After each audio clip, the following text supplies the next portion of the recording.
We're going to talk in this chapter about differential equations of higher order, linear differential equations of higher order. And remember what a linear differential equation, how it looks?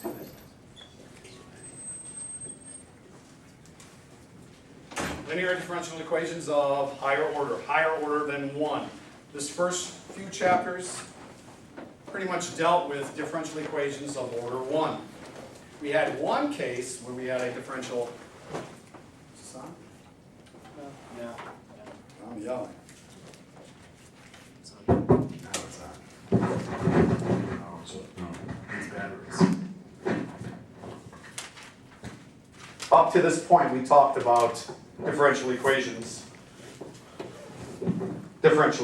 that were order 1, right? And we spent a couple chapters solving first order differential equations. We had one example of a differential equation that was order 2, the catenary problem, and we reduced it by a simple substitution, right? And we pretty much did an integration. Here we're going to talk about a linear differential equations of any order, which would take on this form.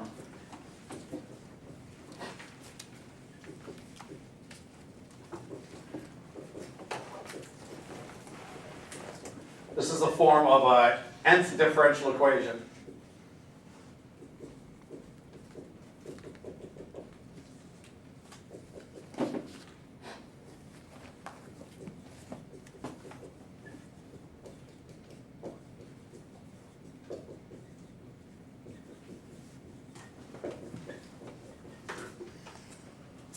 This is a, Should there be a plus before the AQ then? yeah, it's a plus. Notice it's linear. Why is it linear? Notice each and every derivative, all the derivatives of y with respect to x's are only raised to the first power. All of your coefficients in front of the derivatives and in front of the functions, all the coefficients are just functions of x's. And wasn't that the requirement for a linear differential equation?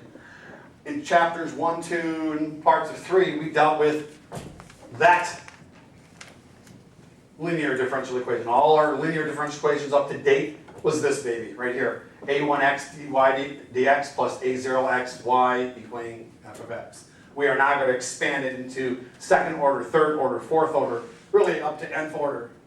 Okay? And learn how to solve these type of differential equations. Now, there are two different forms of this differential equation.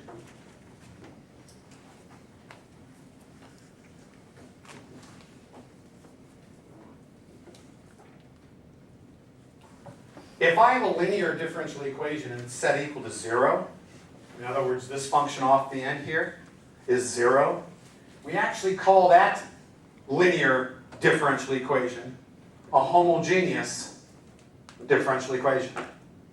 Now, make a clarification here. This has nothing to do with the homogeneous terms that we calculated when we were dealing with a linear, when we were dealing with a first order homogeneous differential equation. This is a linear differential equation. But if the linear differential equation is set equal to 0, it is called a homogeneous linear differential equation. If it is not set equal to 0, it is called a non-homogeneous differential equation. So when I talk about from this point on, actually from this point until the end of the semester, if I talk about a homogeneous differential equation, it's going to mean a linear differential equation that's set equal to 0. Okay? A non-homogeneous case would be the differential equation set equal to this function f of x. Okay? Now, let's just talk about the homogeneous case first. We're going to talk about the case where the differential equation is set equal to 0. Learn how to handle that particular type of a problem. And then we're going to slap on this function and learn how to solve a non-homogeneous differential equation. Let's take the homogeneous case.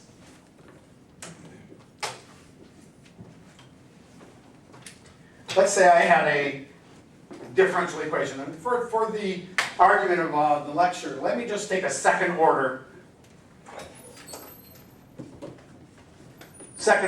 linear differential equation.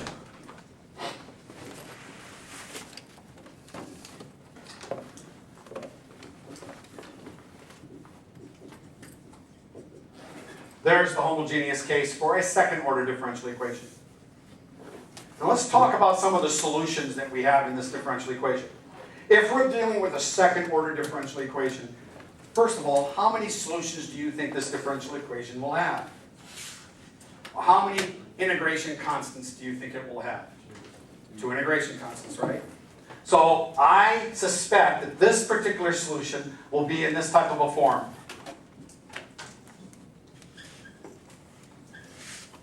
That my general solution should be in a form of C1 times, and I'll call this my first solution, plus C2 times my second solution. So I'm going to break up my general solution into 2 separate solutions. And why do I expect it to be in this form?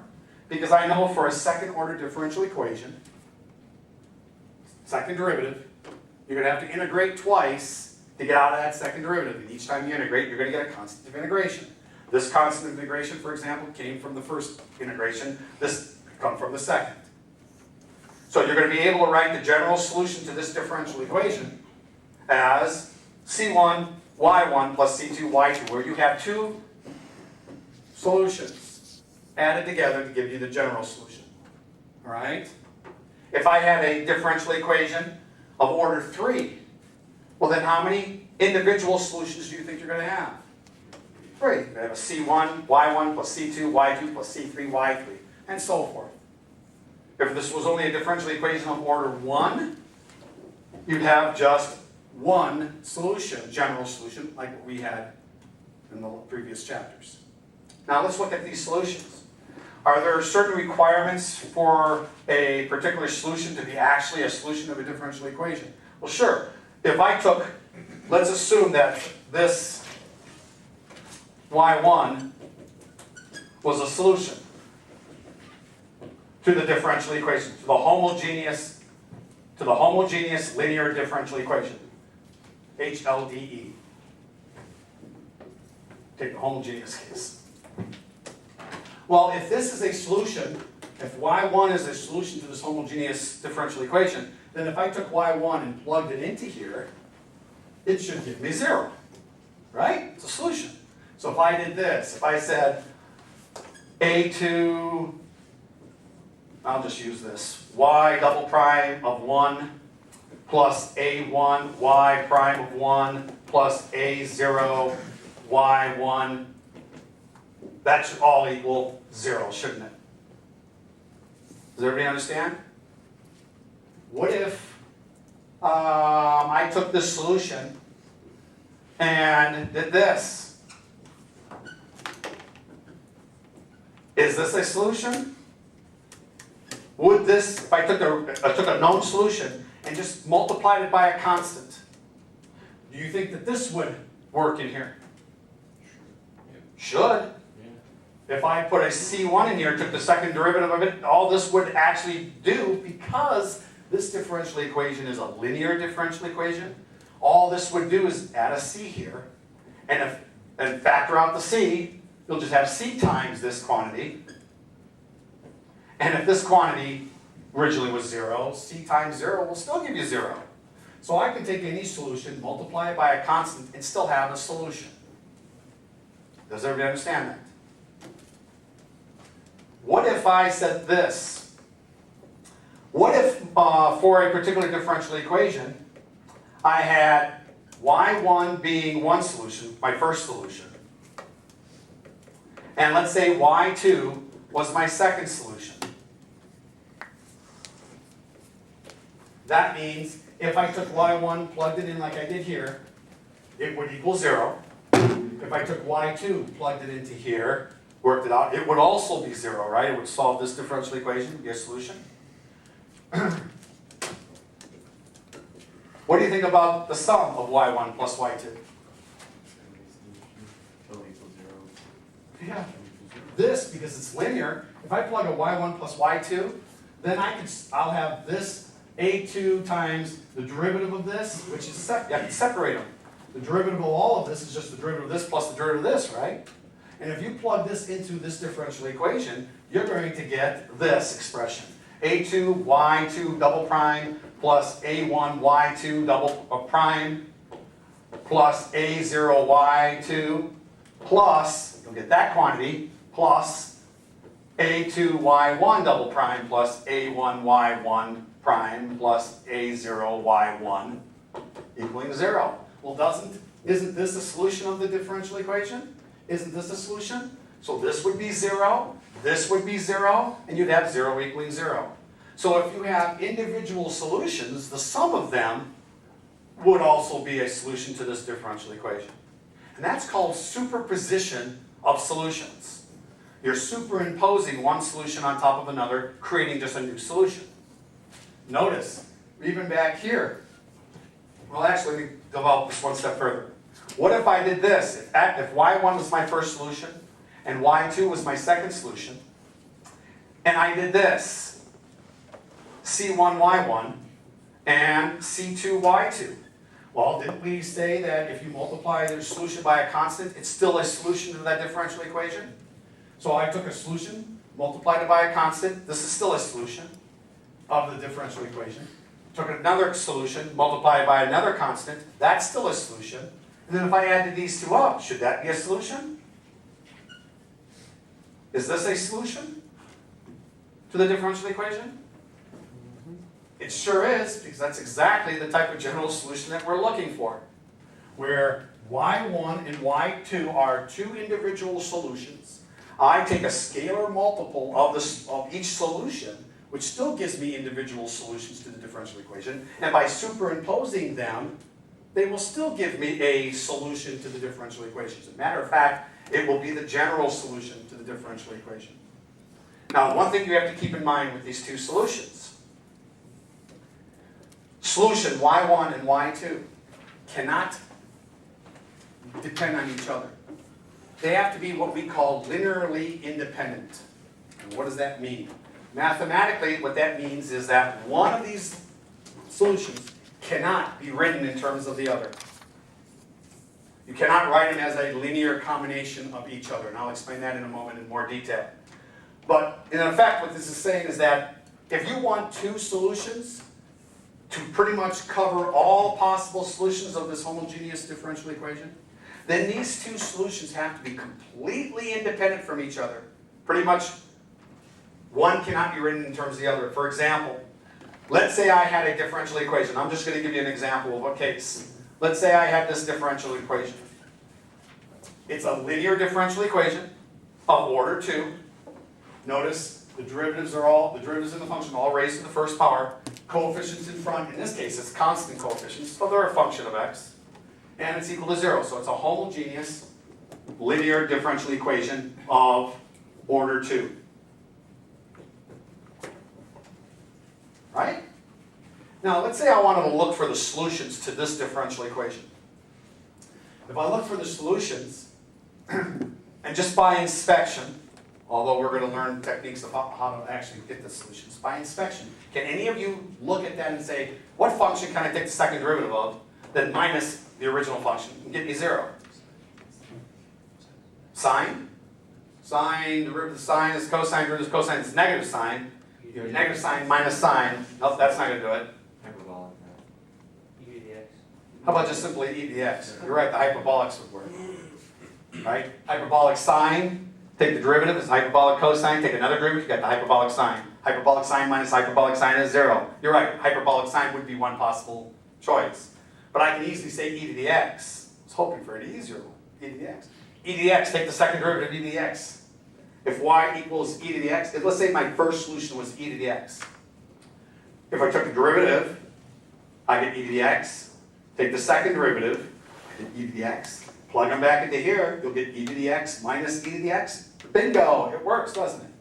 So I know that e to the x is a solution to this differential equation by inspection. I just guessed and got it. Does everybody understand? Yes? Yeah. So far? What if I did this? What if I say, okay, I have one solution to this differential equation, but I know because it's a second order differential equation, in order to write a general solution, which pretty much covers all solutions possible, how many individual solutions must I have? 2. is it's going to have to be in the form of C1y1 plus C2y2 would be the general solution. Does everybody understand that? So I have to find this y2. I have to come up with a second solution. Now, if I said, well, you know what, let me think if I can come up with a second solution. Hey, couldn't I take a multiple of this one? Couldn't I say something like 3 times e to the x? Would 3 times e to the x work in this thing? Well, let's see.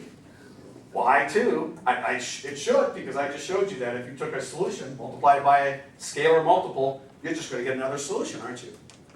Is it? Take y2 prime, 3 e to the x. y2 double prime, 3 to the x. So take this minus this. You get 0? Yes. So it's a solution, isn't it? So could I say, well, you know what? My general solution, this is a question mark, my general solution should be then C1 e to the x plus C2 3 e to the x. And I would say, hey, I got a general solution. But you don't. Why is that? Because if you look at your situation, this e to the x and this e to the x, or this 3 e to the x and this e to the x, are not independent functions. They are really dependent. This actually isn't dependent on this. It's a scalar multiple of this. Notice what happens when I try to write it in a general formula and do a little simplification. This is C1 e to the x plus, what's 3 times C2? Just another constant, isn't it? So I'll call it C3 e to the x. Factor out an e to the x, I'll get e to the x times C1 plus C3. And what's C1 plus C3? So this just ends up to be some constant e to the x. What happened to my other constant? What my other solution? Problem here is even though I thought I had 2 solutions to this differential equation, the 2 solutions were not independent. I was able to write one solution in terms of the other. Hence, when you simplify and do the math, you're not going to end up with 2 independent solutions. I'm only going to end up with one C, one independent solution. Does everybody understand that? So I have to somehow find 2 solutions that are not scalar multiples of each other, or not dependent on each other. Now let's mathematically talk about this linearly independence. Give you a definition on how to test for whether functions are independent of each other. How many of you folks have had linear algebra? Okay, you've probably heard of linear combinations, linear independence, and linear dependence. It's the same thing. It's the same thing as what you had in your in your linear algebra class. Well, let me give it to you here. And then we'll revisit our example.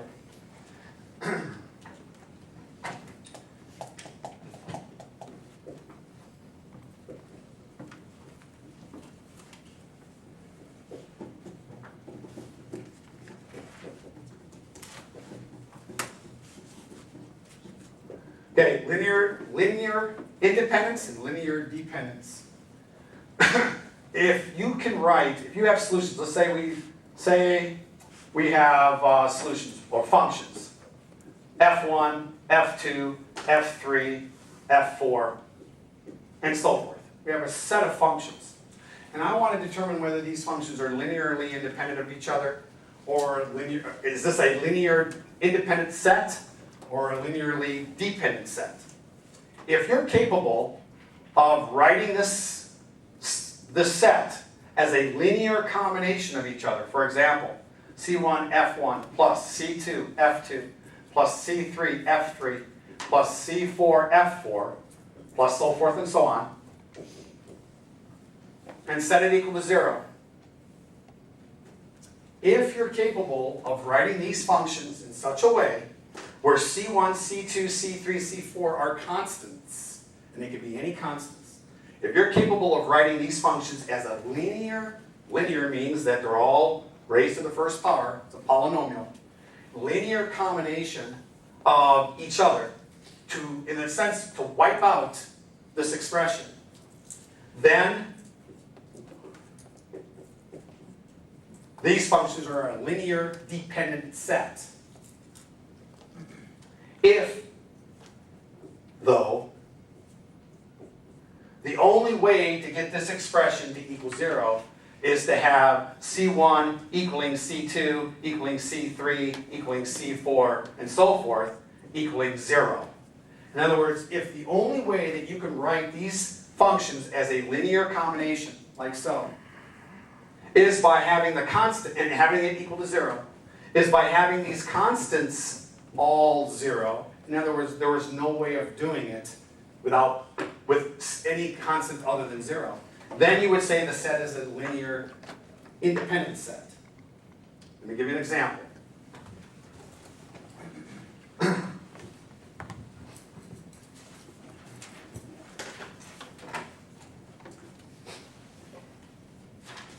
Let's say I give you something like this. Let's take one function to be the sine of x, another function to be, oh no, actually let's take this as the sine of 2x, and another function to be cosine of x, sine of x. And I want to know if those two are linear dependent of each other or linearly independent. Now you should see that, can I write one in terms of the other? And the mathematical test that we would use is we would say this. We would set it up like this. And if we can get these two functions, these two quantities to cancel out, to give me 0, without letting my C1 and C2 be 0, then we'd say these are a dependent set. If the only way to get this quantity to equal 0 is to have your constants 0, then this would be an independent set. And let's do this. If I said C1 sine of 2x plus C2 cosine x sine of x equaling 0, can you pick values for C1 and C2 other than 0 that you could wipe this thing out? Well, yeah, if I let C1 be 1 and let C2 be negative 2, wouldn't this just be sine of 2x minus 2 cosine x sine x equaling, well actually let's see what that equals. That equals, what's the sine of 2x equal to? 2 sine x cosine x minus 2 sine x cosine x equals 0. Bingo, I was able to get these two functions added together in a linear fashion. That means the scalar multiples of each other, multiplying them by some constants, adding them together, linear combination. I was able to get these two with the right choice of C's, get it to wipe out the 0. Therefore, these two would be linearly dependent. In other words, one can be written in terms of the other. And so if I had a differential equation in which I said, my first solution was the sine of 2x, and I needed a second solution, and I said, I found another solution, another thing that works in this differential equation of order 2, and that's the cosine of x times sine of x. Can you say those two are independent from each other? Can I say that my solution would just be C1 this plus C2 this? No, because in a sense, they are just scalar multiples of each other. Does everybody understand? What we need to do is check something like this. What if we had something, let me give you another example. What if I had functions like this? Those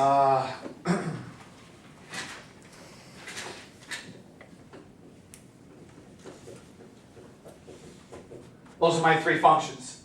So this is f1, f2, and f3. Could I write this c1 f1 plus c2 f2 plus c3 f3 equaling 0? Am I able to obtain that equation without letting my c1, c2, and c3 be 0? Well, let's see. This is c1 times 1 plus c2 times the cosine squared of x plus c3 times sine squared of x. Can I make that equal to 0? What choices of c's? Well, if I let c1 be 1, and let this be a minus 1, and this one be a minus 1, what would I have? 1 minus cosine squared x minus sine squared x, which is 1 minus the quantity cosine squared x plus sine squared x, equals 1 minus 1 gives me 0. Bingo, there. And were that choice of constants, were they 0? No, they were just some other number. Therefore, I'm able to write these functions in terms of this function, or this function in terms of the other two. Hence, this set is a set of linearly dependent functions. You understand? What if I had a set like this? These are my functions, 1, x, x squared, x cubed. This means that if I wrote this in a linear combination of each other, c1 times 1 plus c2x plus c3x squared plus c4x to the third. Am I able to simplify or pick choices for c to wipe this out and make it 0? Choices for c other than c equaling 0. Can. I don't care what values of c you try to put in any of these c's, there's no way that you're going to, these are constants, so it's 3 times 1 plus 2 times x minus 3 times x squared plus 4 times x cubed. Does that equal 0? No. Pick another set of constants. The only way that you can get this baby to equal 0 is if c1 equals c2 equals c3 equals c4 equaling 0. If I let all my constants be 0. What this means is that these functions cannot be written in terms of each other. That the only way you're going to get these functions written in terms of each other is if you multiply them by 0 and wipe everything out. Then you can say, yeah, they equal, because you wiped them all out. We then say that this set is a linearly independent set. So that if I had, for example, a fourth order linear differential equation, something raised to the fourth derivative, and let's say by inspection, through inspection, I found that one solution to that differential equation was y equaling 1. Another solution was y equaling x. Another solution was y equaling x squared. Another solution was y equaling x cubed. Would I then be able to say for that fourth order differential equation, would I be able to say, I know the general solution. The general solution must be c1 plus c2x plus c3x squared plus c4x to the third? Would that represent a general solution to that fourth order differential equation? Yes. Because 1, 2, 3, 4, we expect 4 constants, 4 different solutions, because it's raised to because it's the fourth order. And are these solutions independent from each other? Yes. That spans all possible solutions. This is the way we would write all possible solutions for that fourth order differential equation. So when we're looking for solutions for these linear differential equations of higher order, you have to make sure that when you pick out solutions, these solutions are independent from each other. They can't be dependent solutions because they're really talking about the same solution then, right? Does everybody understand that concept? Well, now we have a test that we can use. It's called the Wronskian. It's actually a determinant that we can actually evaluate to determine whether a set of functions is an independent set or a dependent set. Okay, the Wronskian will tell you, actually the Wronskian will tell you whether, if you have a set of functions, whether that set is an independent set or not. Let me show you the Wronskian. And again, once we can determine whether these solutions that we depict from one way or another are independent of each other, we can start building solutions for these differential equations. Let's look for the Wronskian. Let's say I had 3 functions. I'm just going to do this with a 3-function set. And let's say those functions could represent solutions to a differential equations, or they could just be three functions, and I just want to know if they could be written in terms of each other. Scalar multiples of each other. Or are they an independent set? This means if I took C1 F1 plus C2 F2 plus C3 F3, if they are independent, well, actually they're going to equal 0, and if they're independent, the only way that's going to equal 0 is if C1, C2, and C3 are 0. If C1, C2, and C3 are any other numbers such that this does equal 0, then we have a dependent set, don't we? Does everybody understand that? Question? With the C's, is it just when they all equal 0, or if they all equal the same constant? Is it No, for independence, Yeah. they have to equal 0. That the only way to wipe out these three functions in a sum is if the three constants are 0. But if they just all equal each other and it's some other number, that's fine. That would mean it's if there was a way of picking these c's to wipe out this side to make it 0, and picking the c's that aren't 0, picking some other number for these c's, they could be all the same number, could be different numbers, it doesn't matter. Okay, that's fine. And you can get this whole side to equal 0, then these three functions were a dependent set. But if there are no values of c other than c equaling 0 that will make this side equal 0, then those functions can't be written in terms of each other, and the only way you can write them in terms of each other is if your constants were 0. Hence, they're an independent set. Yes or no? Yes. All right, let's look at how we can test whether F1, F2, and F3 are an independent set or a dependent set. Here's my test for a linear combination.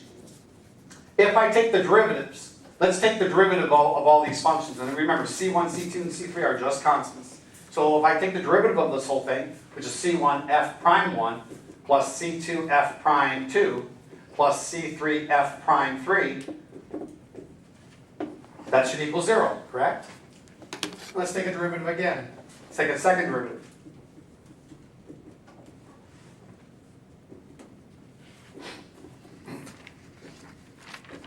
Now get that. Now folks, what I have here is a system of equations. I just created a system of equations, 3 equations with 3 constants, right? So if I solve this system for these constants, and my constants turn out to be 0, 0, 0, C1 is 0, C2 is 0, C3 is 0, what can you tell me about F1, F2, F3? They're independent. So how do I go about solving this system? Well, I can set up a matrix.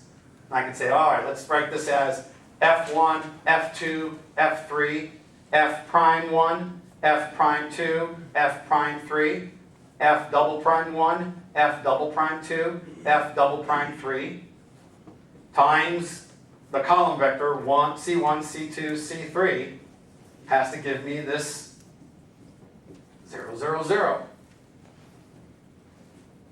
Now, how many of you folks remember Kramer's rule back in your algebra days?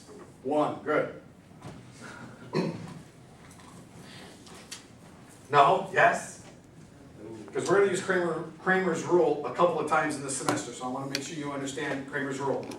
Solving a system of linear equations. You did this with linear functions, lines essentially, finding points of intersection, solving a system, and you did it using determinants. Yes, no? Don't remember that? Kramer's rule, nothing, no? Say yes or no, one way, don't just look at me like, No. What am I doing here? no? No. All right, let's digress. Let me go over Kramer's rule.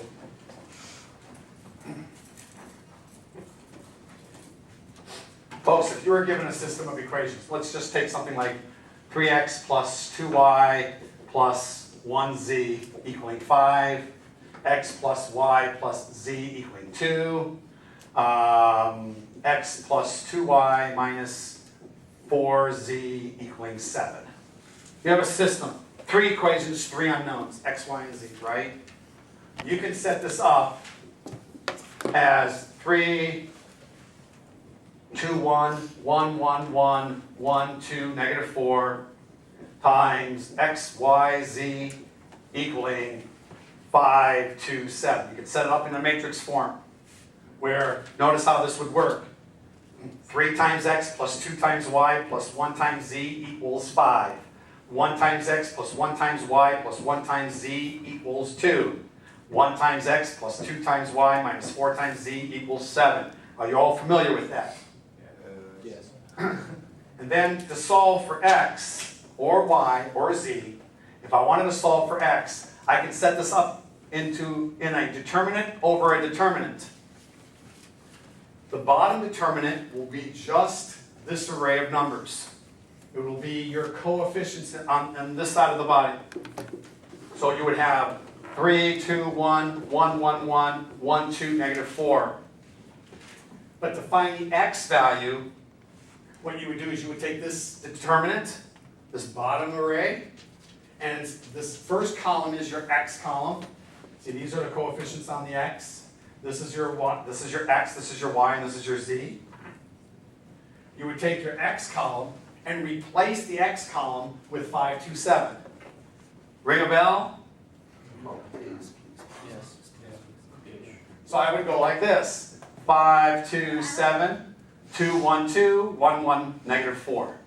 Notice how this is identical to this except for the first row, the first column. That's my x column, so to find x, I would take this column here and replace these with this. If I wanted to find my y, as far as setting up the determinant, what would it be? The denominator would be exactly this. Would be your coefficients on this side. And then what would you do? Well, you would take the 5, 2, 7 and you replace the y column. So your determinant on the top would be 3, 1, 1, 1, 1, negative 4. And then the one in the middle would be, instead of the 2, 1, 2, it would be the 5, 2, 7. Yes or no? How many people remember this? Okay, a few more. And then my z would be the determinant of 3, 1, 1, 2, 1, 2, and then the z column would be replaced with the 5, 2, 7. And then the denominator would be 3, 2, 1, 1, 1, 1, 1, 2, negative 4. And then you would take determinants. You all remember how to if you do cross products, you must know how to take your determinant. Remember how to do determinants? Yes. You would do the determinant on the top, determinant on the bottom. I'll just do one of them. Let me find z here. I have more space for z. How would you find the determinant for the top? Well, it would be 3 times, you cover up the row and column, you recall? And then you go 1 times 7 minus 2 times 2, so that's 7 minus 4 is 3, minus the second entry, times cover up that column and row. You get 1 times 7 minus 2 times 1, 7 minus 2 is 5, plus 5 times cover up the column and row that the 5 contains, and you get 1 times 2 minus 1 times 1, which is 2 minus 1 is 1. You recall that technique? Yes. You all should be familiar with that. Especially if you're coming out of a Calc 3 class, because that's how you did cross products. And the bottom would be what? 3 times, and there's other techniques, but we're just going to use the standard technique. This is the minus 4 minus 2 is a minus 6. Minus 2 times minus 4 minus 1 is a minus 5. Plus 1 times 2 minus 1 is 1. So I calculate this. This is 9 minus 10 plus 5 over negative 18 plus 10 plus 1. And that's a minus 1 plus 5 is 4 over negative 18 plus 11. So a negative 4/7 is my z value. Negative 4/7 is the z value that's necessary. That's actually the z component of the point of intersection. And you would do the same thing for the x and the y. Algebra, college algebra. Yeah, actually even before college algebra. Yes? No? You understand? That's Kramer's rule. Solving a system by the use of determinants. If you don't understand this, or if you're rusty with it, go pick up an algebra book and learn it, because we'll be doing it later also. All right, right now you probably won't need to do this. It's in the proof, but you may not do it as far as problems are concerned, but you will have to do this with differential equations later. So get your Kramer's rule under your belt. All right.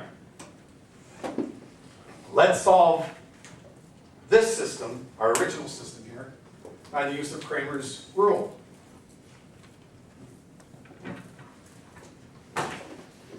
I'm going to solve for C1, C2, and C3 by the use of Kramer's rule. I'll have a determinant on the top, a determinant on the bottom. Second one, I'll have a determinant on the top and bottom, and in the third case, determinant on the top and a determinant on the bottom. The bottom determinant will just be this stuff, right? It'll be F1, F1, F2, F3, F prime 1, F prime 2, F prime 3, F double prime 1, F double prime 2, F double prime 3. And you're gonna have that same thing on these two bottoms. How would I then do my tops? For C1. What would this first column be? 0, 0, 0, then F2, F prime 2, F double prime 2, F3, F prime 3, F double prime 3. That would be my first. Correct? Correct? Yes.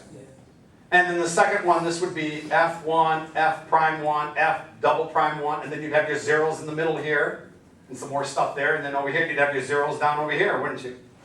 Yeah. Well, what do you do? What happens when you take a determinant where a column is zeros? Well, let's see.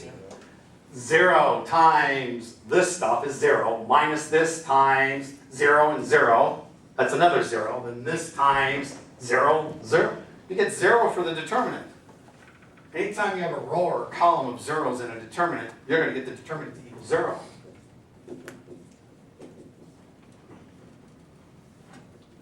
So what does this say? C1 is equal to 0, C2 is equal to 0, C3 is equal to 0, right? Which would mean linear independence as long as that denominator does not equal to 0. Because if for some reason, if I did a denominator down here and it was equal to 0, I'd have it 0 over 0. This would be an undefined case, right? Yes. But if I'm always going to get zeros on the top. So the test is really to make sure that the denominator doesn't equal 0. Because if the denominator does not equal 0, then I'm assured that all my constants must equal 0. So the test for linearly independence is this. The determinant F1, F2, F3, F prime 1, F prime 2, F prime 3, F double prime 1, F double prime 2, F double prime 3. If that determinant does not equal 0, your set of functions are independent. And this is called the Wronskian. Use W.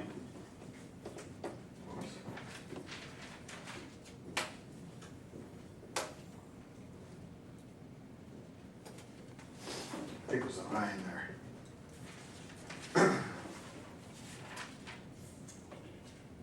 Yeah. That's not A. Wronskian.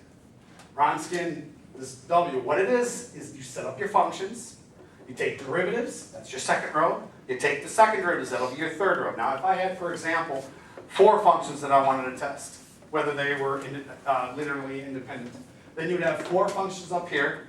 You would take the first derivative, you would take the second derivative, and you would have to take a third derivative to make a square determinant, so you can actually take the determinant. So in general cases here, F1, F2, F3, all the way to Fn would actually have to be F prime 1, F double prime 1, all the way down to F prime n. And you'd have a square matrix, n minus 1 actually. So that you have an n by n square determinant. And if this does not equal 0, then you know all of these functions are linearly independent. You cannot write them in terms of each other. Question? There are some, like a few lectures ago that you said that you could take derivatives of without higher order math. So what if you ran into something and you show us how to use a substitution or something to get past that without having to do that? What if we ran into that? Do we just do that? I'm not sure if I understand what you're referring to. I'll Alright, find it. but the thing is that in doing the Wronskian, you're not going to have a problem taking derivatives of these solutions. For example, let's take an example. Let's take a case, one of the ones that we just did, where we said they were dependent. Did we have sine squared of x, cosine squared of x, and 1? Wasn't that one set that when we try to write these 3 functions in terms of a linear combination equaling 0, we were able to find constants that would make this whole thing 0. They were a dependent set. So if I set up the Wronskian for these 3 and test whether it does not equal 0, we should have, actually, this thing equaling 0, or it's not going to, actually, scratch that. Let's take one that is independent. Let's take this, and I'll show you why I'm doing this. Let's just take x to the third. Let's take these three. X, 1, and x squared. And I want to determine whether these three functions are linearly independent. The Wronskian will only tell you a subset of all of the linear and independent sets. If the Wronskian does not equal 0, you can be assured that you have a linearly independent set. If the Wronskian equals 0, that does not mean you have a dependent set. You might have a dependent set and you might have an independent set. Likewise, if you have an independent set, you know you have an independent set, that doesn't necessarily mean the Wronskian will not equal 0. But if the Wronskian equals 0, if the Wronskian does not equal 0, you are assured independence. Pretty much the only thing you can conclude out of this.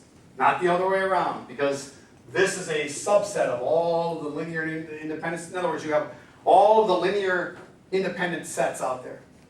And out of the whole set of linearly independent sets, there's going to be a small group, it may not be small, but there'll be a group, a subset, that the Wronskian will not equal 0. The rest, the Wronskian might equal 0, might equal some other number.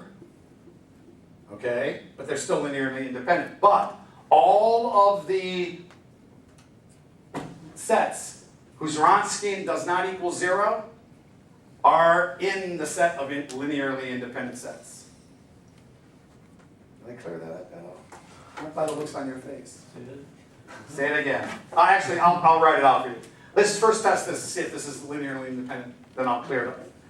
How would I test it? Well, I write my functions on top. And then I need to take how many derivatives? Because I want a 3 by 3 here, right? Take the derivatives, you get 0, 1, x. Take another derivative. That'd be a 2x. 2x. Yes. So you have that, correct? Now let's take the determinant. Does anyone know how to take a determinant where it's called an upper triangular determinant? See how we have a triangle right here? In other words, the lower triangular portion is all zeros. That's multiplication of just the diagonals. If you did the determinant here, this determinant would just equal 1 times 2 times 2. And you can, oh, I'm sorry, 1 times 1 times 2, which is equal to 2, which is not equal to 0. Hence, x, 1, and x squared are in linearly independent sets. So that if I had a differential equation of third order, and if one of the solutions that I found were 1, y equaling 1, another one was y equaling x, another one was y equaling x squared, I could use those three to write a general solution. Let me write out when this works and for what sets are independent, what sets are not. If the Wronskian does not equal 0, if this, then your sets are linearly independent. Okay? If your Wronskian, if you have a, if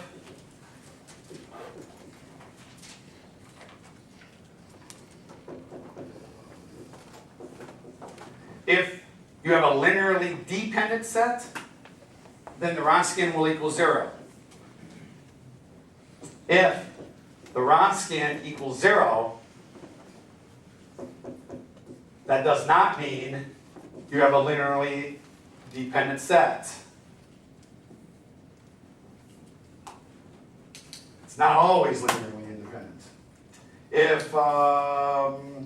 If you have linearly independent set, then it's not always the Wronskian not equaling 0. What this is essentially saying is that you can have a Wronskian that's 0 and be independent or dependent. So the test, when do we use the test? For this, because obviously if you already knew if you had a linear independent or dependent, you wouldn't be using the Wronskian. Wronskian's for finding the Wronskians to determine what your sets are, right?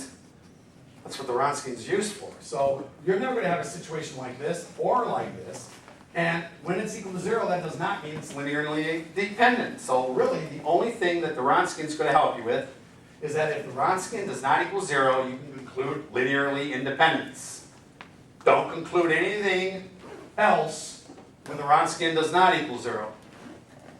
Or when the Wronskian equals 0. When the Wronskian equals 0, test fails. Just consider it that. Does everybody understand?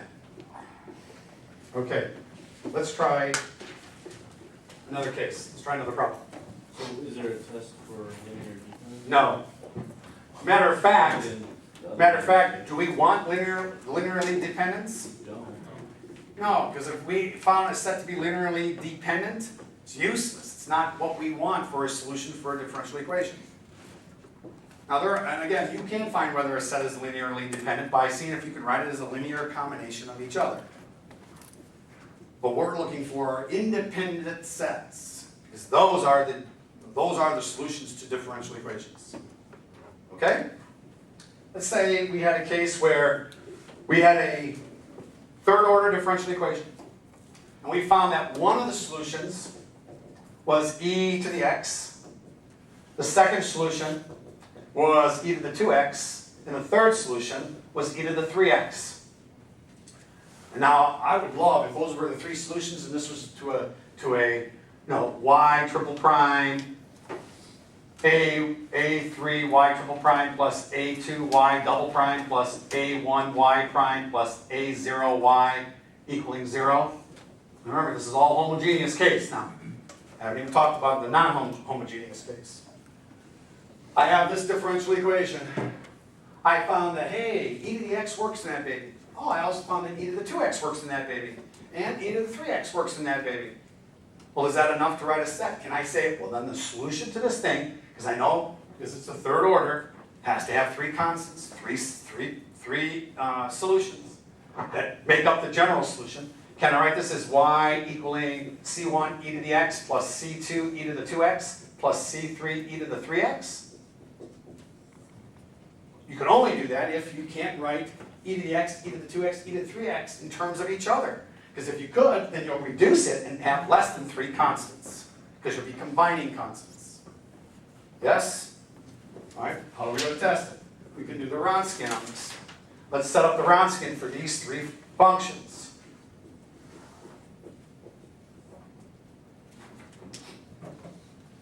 All right, I have e to the x, e to the 2x, e to the 3x. How do I set up this Wronskian? First and second derivative solution. What is it? It's the second row. 2 e to the 2x, 3 e to the 3x. And the next row? 4 e to the 9. Correct? Now I take the determinant. Yeah. Actually, you could factor out. Actually, if you did the determinant, let me just write it out, because you can actually factor out. This will actually become 2 e to the 6x. If you did this determinant, just to save time. And you would just multiply it out, obviously, e to the x times this quantity minus this quantity, and simplify. You would get this all to equal e to the 2 e to the 6x, which does not equal 0. What does that mean?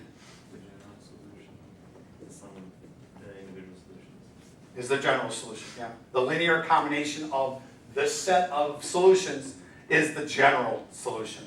Meaning that this set is a linear independent set. Linearly independent means I can write them as a linear combination, and one cannot be written in terms of the other. Hence, this would be a sufficient general solution to this differential equation. Yes?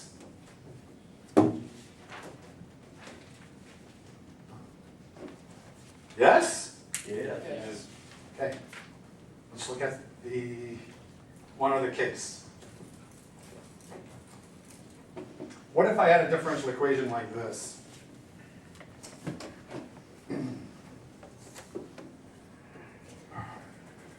Actually, let's just actually take an example. Let's actually use this example that we did before. Y double prime minus y equaling 0. And we were picking solutions out of the clear blue sky. We were just doing a trial and error. By inspection, we said y1 was equal to e to the x right? E to the x worked because we took the second derivative of e to the x minus e to the x gives you 0, right? Can I think of a second solution? Hyperbolic sine. You could think of a hyperbolic sine. And if I wanted to test whether these two were independent solutions of each other, I would take e to the x, the hyperbolic sine of x, and set it up into the determinant, take one derivative, e to the x, and this is the hyperbolic cosine of x, correct? And then you would say, okay, this is the Wronskian, right? I'm checking to see if this hyperbolic sine is a valid second solution. This would be e to the x hyperbolic cosine of x minus e to the x hyperbolic sine of x. Well, what does that equal to? Can't say it's not equal to 0 yet. You've got to try to simplify. This is e to the x times the hyperbolic cosine of x minus the hyperbolic sine of x. And what is the hyperbolic cosine of x actually equal to? E to the x plus e to the minus x over 2 minus e to the x minus e to the minus x over 2. And you'd have to combine this. This would be e to the x times e to the x plus e to the minus x minus e to the x plus e to the minus x all over 2. Uh-oh. Those are supposed to be cinches, not sines, right? Oh, that's a, yeah, I'm sorry. That's That's it. one issue. Minus plus, so what do we get here? They don't cancel, do they? You get e to the x over 2 times, you get e to the x minus e to the x, and then you get 2 e to the negative x, which turns out to be 1, which is not 0. So that is a independent set. So you could write this solution to this differential equation as y general, that's general solution, as c1 e to the x plus c2 hyperbolic sine of x, if you wished. And then, what about the hyperbolic cosine? Would that be taken care of by hyperbolic sine? No, actually, that's another independent set. Yeah. The reason why is because hyperbolic sines and hyperbolic cosines are all made up of e to the x, but a simpler function that we could have taken, and the only reason why I took this is because you asked. Cool. The simpler solution, and these are all different forms of the same solution, is if instead of the hyperbolic sine, why don't I just try e to the minus x? Because isn't e to the x and e to the minus x really, this hyperbolic sine and hyperbolic cosine are really made up of these two functions? Now, first of all, is this a solution? Well, if you took the second derivative, what's the second derivative of this? First derivative will be negative e to the negative x. Second derivative would be e to the negative x. So you take e to the negative x minus e to the negative x gives you 0. So that is another solution. Let's see if these two are independent of each other. Linearly independent. That means I will take e to the x, e to the minus x, set them up in a Wronskian. Take the derivative, e to the x, negative e to the negative x. This times this is a negative 1, minus this times this, which is 1, gives you a minus 2. Not equal to 0. Linearly independent. So it would be all right then, valid to write the solution to this differential equation, the general solution to that differential equation as y general, not yp, I'm sorry, y general as c1 e to the x plus c2 e to the minus x.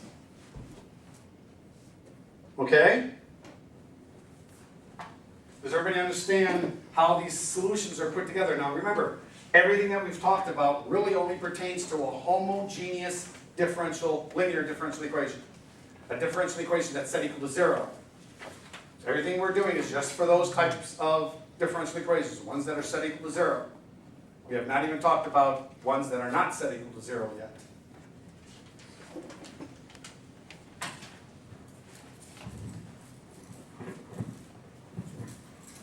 And again, we can't be spending all of our time trying to guess the individual solutions. I mean, we guessed this and we guessed that. There has to be some mathematical way of solving these, and yes, there are. But before actually going through and mathematically solving these, I want you to understand the nature of the solutions. what relationship these solutions have to have with each other and with the differential equation. That if you look at a differential equation of order 2, we know there's two independent solutions that constitutes, that make up the general solution. Right? And any linear combination of these two linearly independent solutions, like C1 e to the x plus C2 e to the minus x, is a solution of that differential equation.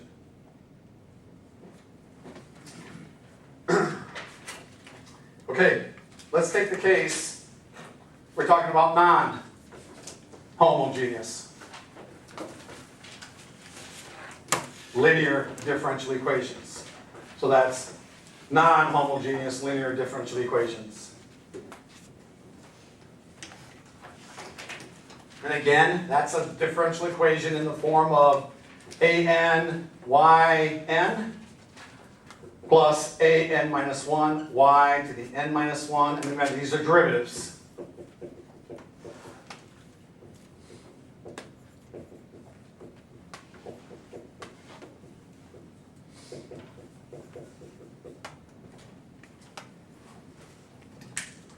That's a non-homogeneous differential equation. Why?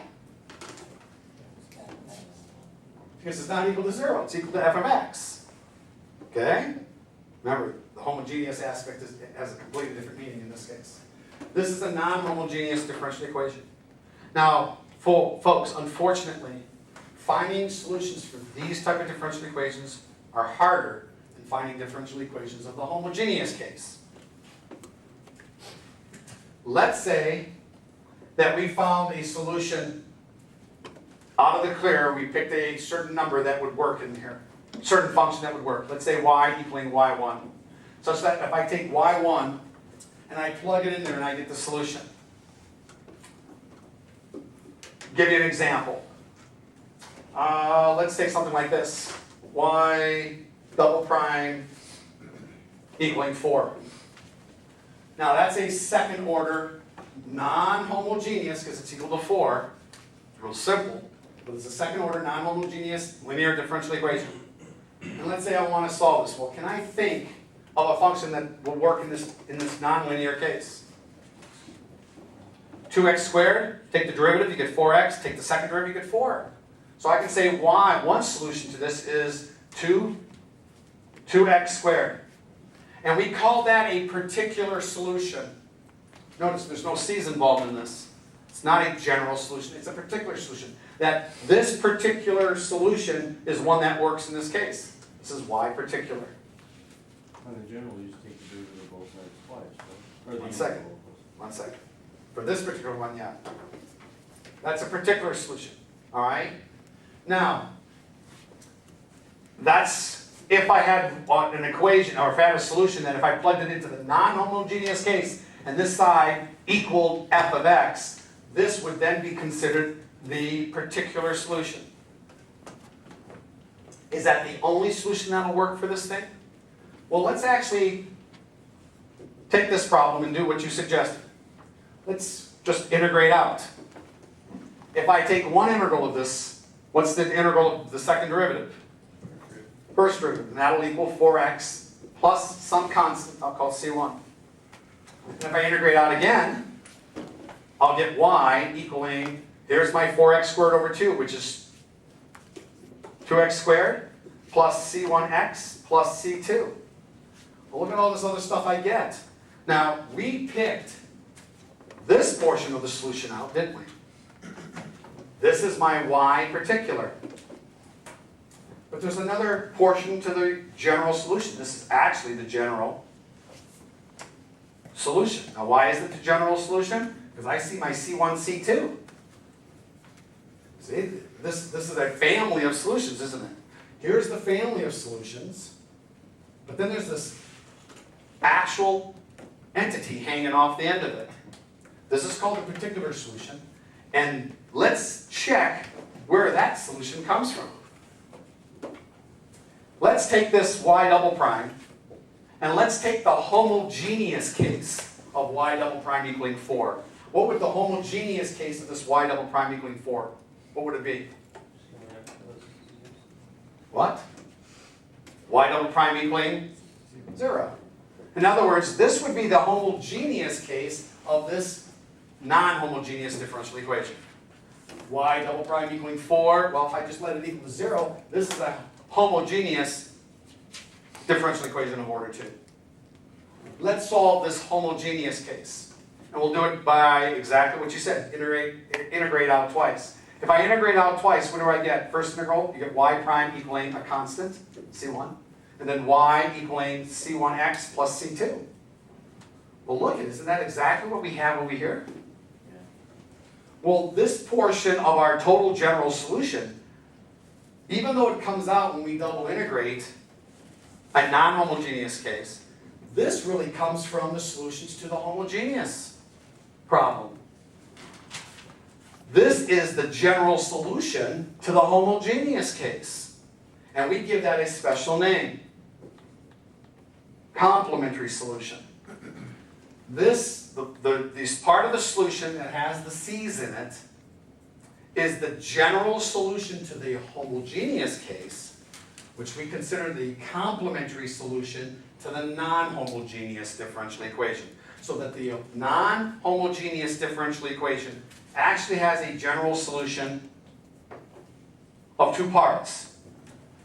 A particular solution and a complementary solution, in which the particular solution is indicative of the fact that it's a non-homogeneous case. It's indicative of f of x. It's some function that you need to plug in to equal f of x. The complementary solution is the solution that would work if this thing were equal to 0. Now, why does it take both of these to make a general solution? Well, let's look. If you have, let's just take a second order differential equation for now. I'll show you. Actually, let's just do this. If you have a differential equation, let's say dE is equal to some function. Okay? I just consider this a nth order differential equation, a linear differential equation, non-homogeneous because it's equal to f of x. And let's say we have a particular solution, yp. If I plug that into the differential equation of yp, won't that equal f of x? That'll work, won't it? Because this is the particular solution.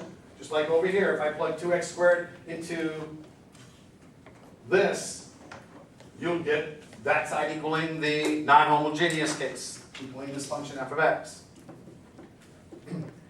If I took the complementary solution, now remember the complementary solution was taking the differential equation and setting it equal to 0, right? And the complementary solution is the general solution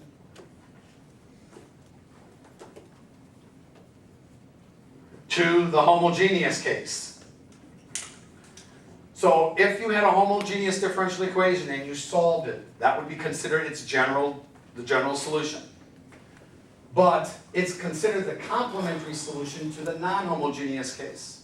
Well, if I plug the complementary solution back into here, like this, wouldn't that equal 0? Because it's a solution of this differential equation? Well, what if I took the particular solution and the complementary solution and plugged it into my non-homogeneous differential equation, like so? Here's my differential equation of these two quantities. Well, this would equal, and you could separate it because it's linear, this would be the differential equation of having yp in it, plus the differential equation of yc. Well, let's think. What is this quantity equal to? This is the differential equation yc. Wasn't this, if you plug yc into the homogeneous case, it becomes 0. So this quantity right here is 0. And wasn't this quantity f of x?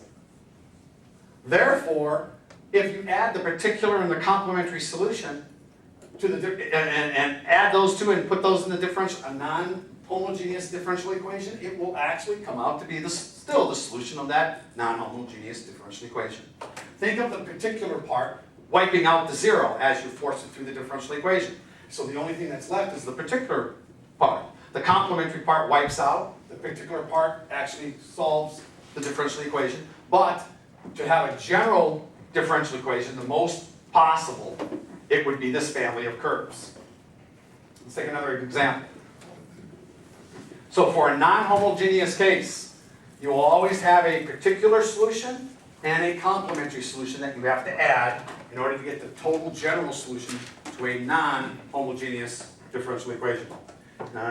Let's take, But you won't have to solve out for those separately, because when Yes. you do it, well, Yes. if you do it this way, you're just Well, gonna get them anyway. for this particular case, you can solve them out and you get both of them. You can see both of them in the solution, right? Here's the particular portion, here's the complementary portion. That's not always going to happen. You're going to have cases where to solve a non-homogeneous differential equation, you're going to have to separate it out. You're going to have to say, okay, let me solve the homogeneous case first to get the complementary solution. And then go back and try to find a particular solution for the non-homogeneous case, and then add those two solutions together to get the general solution. And there's no way you'll know whether it's gonna work out that way or not, you should just do it separately. Well, no, when you have something that's very simple to integrate out, sure. Okay. But for example, if you had something like this, you can't integrate that out. You can't separate the variables. Well, actually, you can. Well, this is a second order differential equation. It's not like integrating twice because it's not the second order differential equation equaling a constant. How do we go about solving this? Now, notice this is a non-homogeneous second order differential equation.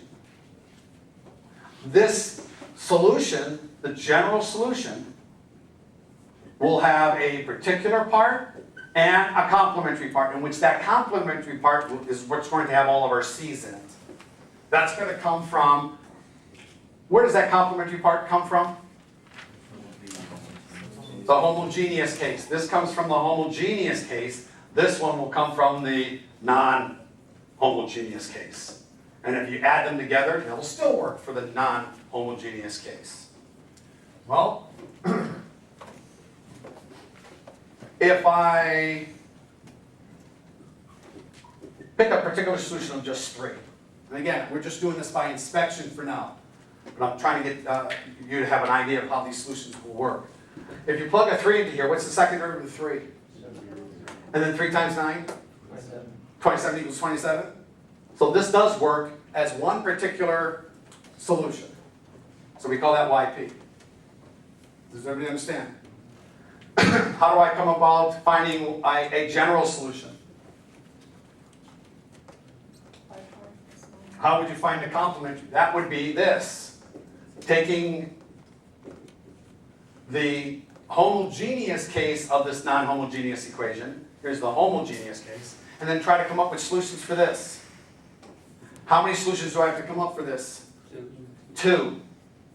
Because it's a second order. And then it'll be C1, Y1 plus C2, Y2. That will then give me the general solution to this, which is considered the complementary solution to the non-homogeneous case. Can we think of 2 solutions?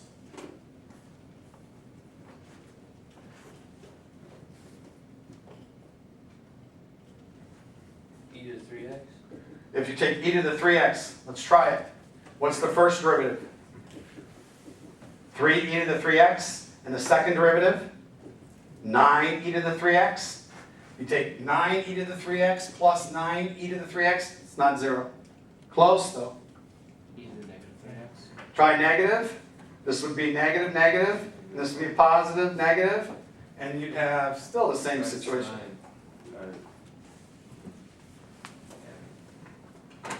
Sine 3x. Negative e to the negative 3x? Sine.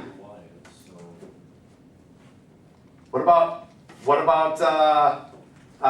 did you gonna say? Would you say sine of 3x. 3x? Is that gonna work? Derivative of that is the cosine of 3x. Derivative of this is what? Wasn't it 3 sine 3? Negative sine of 3x. What about Oh, I'm sorry. Oops, 3, and then the derivative of that would be 9. Negative 9. So this is a negative 9 sine of 3x plus 9 sine of 3x gives you 0. So we found one. So we could say y1 equals this quantity. That's 1. Got to come up with another one. Cosine 3x. Ooh, you want to take your chances on the cosine of 3x. Well, let's see. If you take the derivative of this, it's going to be negative 3 sine of x, 3x. Take another derivative, you get negative 9 cosine of 3x. Negative 9 cosine of 3x plus cosine 9 times the cosine of 3x gives you 0. There's your second one. Now what do I have to check to see if that is in fact a real solution?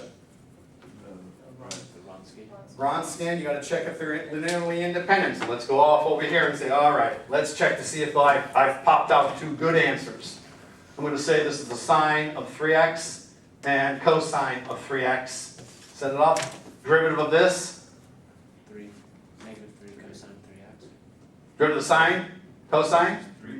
3 cosine 3x. And this is a negative 3 sine 3x. Take the determinant. You get this times this, which is going to be a negative 3 sine squared of 3x minus this times this.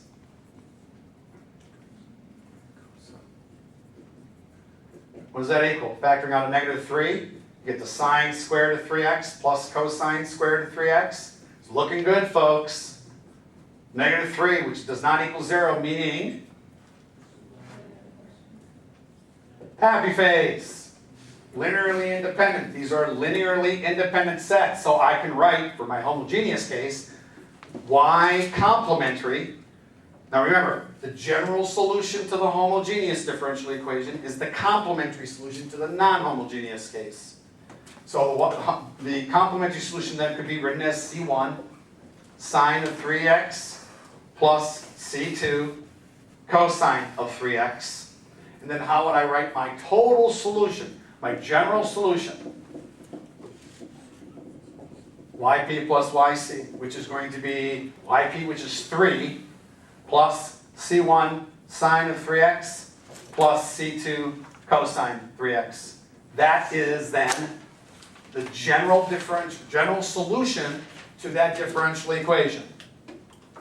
Does everybody see how I put the answers together? Now, obviously, we're not going to be picking answers out of the clear blue sky. But once you have your solutions, you understand how I'm putting them together, how I check to see whether the solutions are linearly independent, and then slapping them together in a complementary solution, adding it to a particular solution. If there were a mathematical way of finding this and a mathematical way of finding this, I can then put this with this and write a general solution to a non-homogeneous linear differential equation. The first technique is a technique called the reduction of order. Now, the reduction of order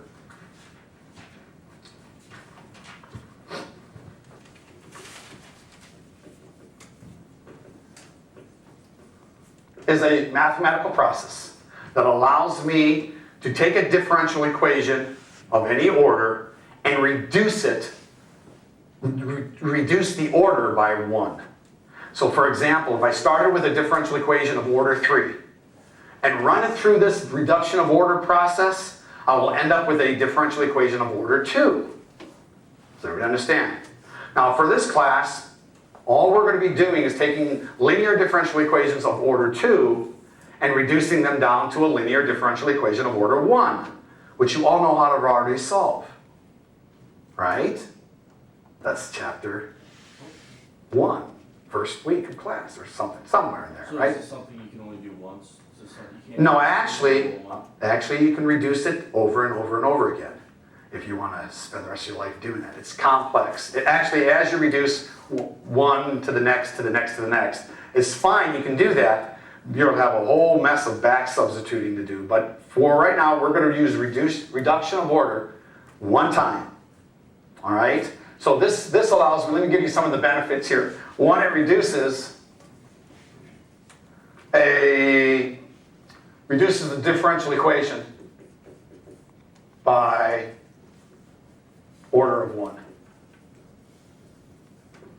Okay, so we're going to use a 2 order, and we're going to reduce it to a 1st order. That's what we're going to use it for. The second thing that second benefit of this is that you can find or construct a second solution from a known solution.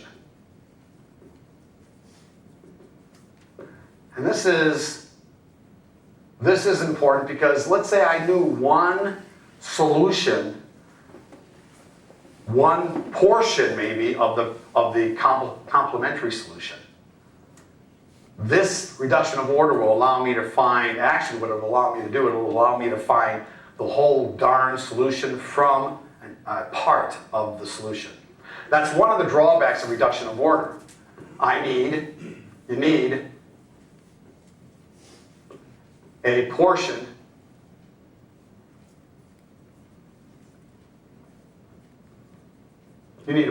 of the solution. Think of it as like a catalyst. Think of it as like a trigger. You take a portion of the solution along with the differential equation, you run it through this process of reduction of order, and it will actually give you the rest of the solution. It grows out of that portion of the solution. All right? But that can be troubling because, again, you still need a portion of the solution. So there's your guessing again. All right? This works for homogeneous and non-homogeneous differential equations. So it doesn't matter if it's homogeneous, doesn't matter if it's non-homogeneous, this reduction of order will work on all differential equations. It works for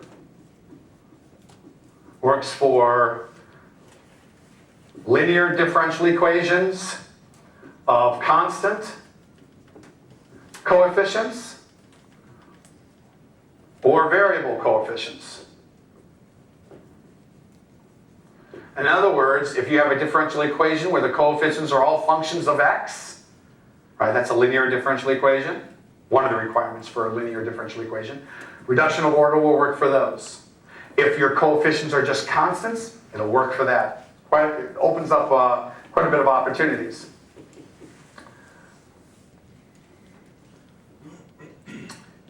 If you have a homogeneous, if you have a homogeneous linear differential equation, you can use reduction of order, will find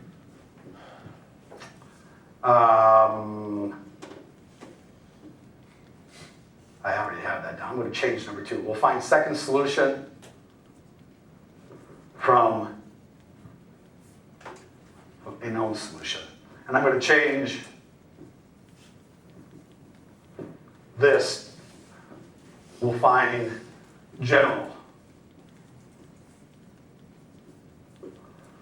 You'll find the general solution from a known solution. And if you have a homogeneous case, you can also find a second solution. We'll actually come up with a formula. We'll find a formula to find the second solution from a known solution.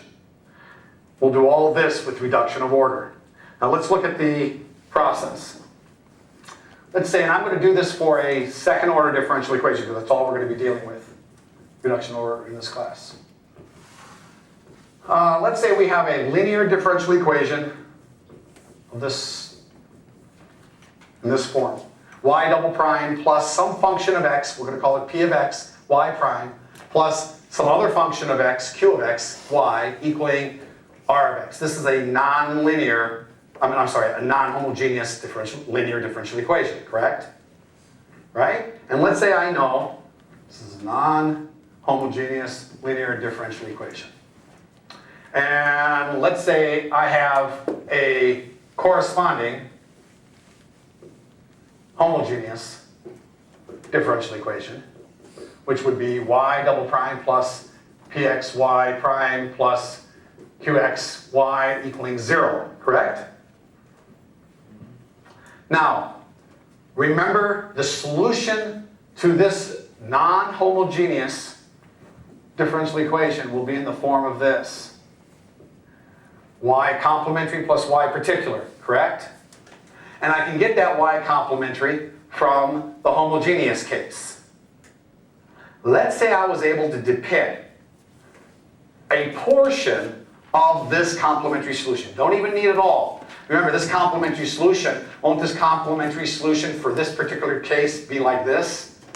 C1, Y1 plus C2, Y2, where Y1 and Y2 are both solutions of the complementary differential equation, right? Well, let's say I knew just Y1 or Y2. So in this case, known a portion of the complementary solution. Note Y equaling Y1. Just from that, I can solve this differential equation. I can find the total general solution. Hence, finding the second Y2 for the complementary part. And you'd use the substitution of Y equaling VY1. Let's use the substitution, Y equaling VY1. Where V is a function of X, let me write it like this. Well, V is a function of X, and obviously Y is a function of X. This is very similar to what you did back when you're doing homogeneous differential equations. Remember that?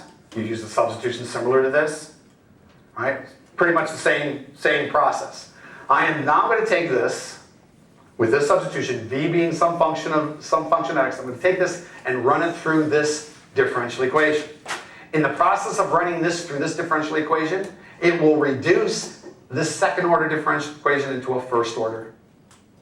Once I have a first order differential equation, linear differential equation, I find its integrating factor, multiply it through, and solve that first order. Does everybody follow? Let's do it. If Y equaling V, Y1, then Y prime equals product rule, first times the derivative of the second, plus the second times the derivative of the first. So you have V prime Y1. That's our first derivative. We take the second derivative, because I'm going to have to substitute these obviously into this. Take the second derivative, Y double prime. That's going to equal, again, product rules. You'll have the first times the derivative of the second, plus the second times the derivative of the first, which is V prime Y1 prime, plus first times the derivative of the second, plus the second times the derivative of the first. That's V prime, double prime Y1. That's our second derivative, which we can reduce to V Y1 double prime, plus, we have two of these, so it's 2V prime Y1 prime plus V prime, double prime Y1. So this is my Y double prime using that substitution. Here's my Y prime using this substitution, Y equaling VY1. Now notice, we're writing the function Y, the derivatives of Y, all in terms of some function V and the known solution or portion of the known solution of this complementary part of the solution. Okay? Does everybody understand that? Let's now plug that into the differential equation and see what I get. Plugging this into the top, actually write it on another board here. We have V Y1 double prime plus 2 V prime Y1 prime plus V double prime Y1 plus, then I'm going to take PX, I'll just write it as a P, times Y prime, and Y prime is V Y1 prime plus V prime Y1 plus Q times, what's Y? V Y1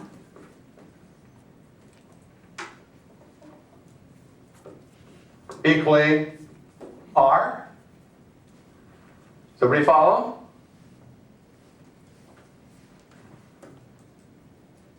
All right, now let's regroup this. Let's multiply this out. This is going to be V Y1 double prime plus 2 V1 V prime Y1 prime plus V double prime Y1 plus PV Y1 prime plus PV prime Y1 plus QV Y1 equaling R.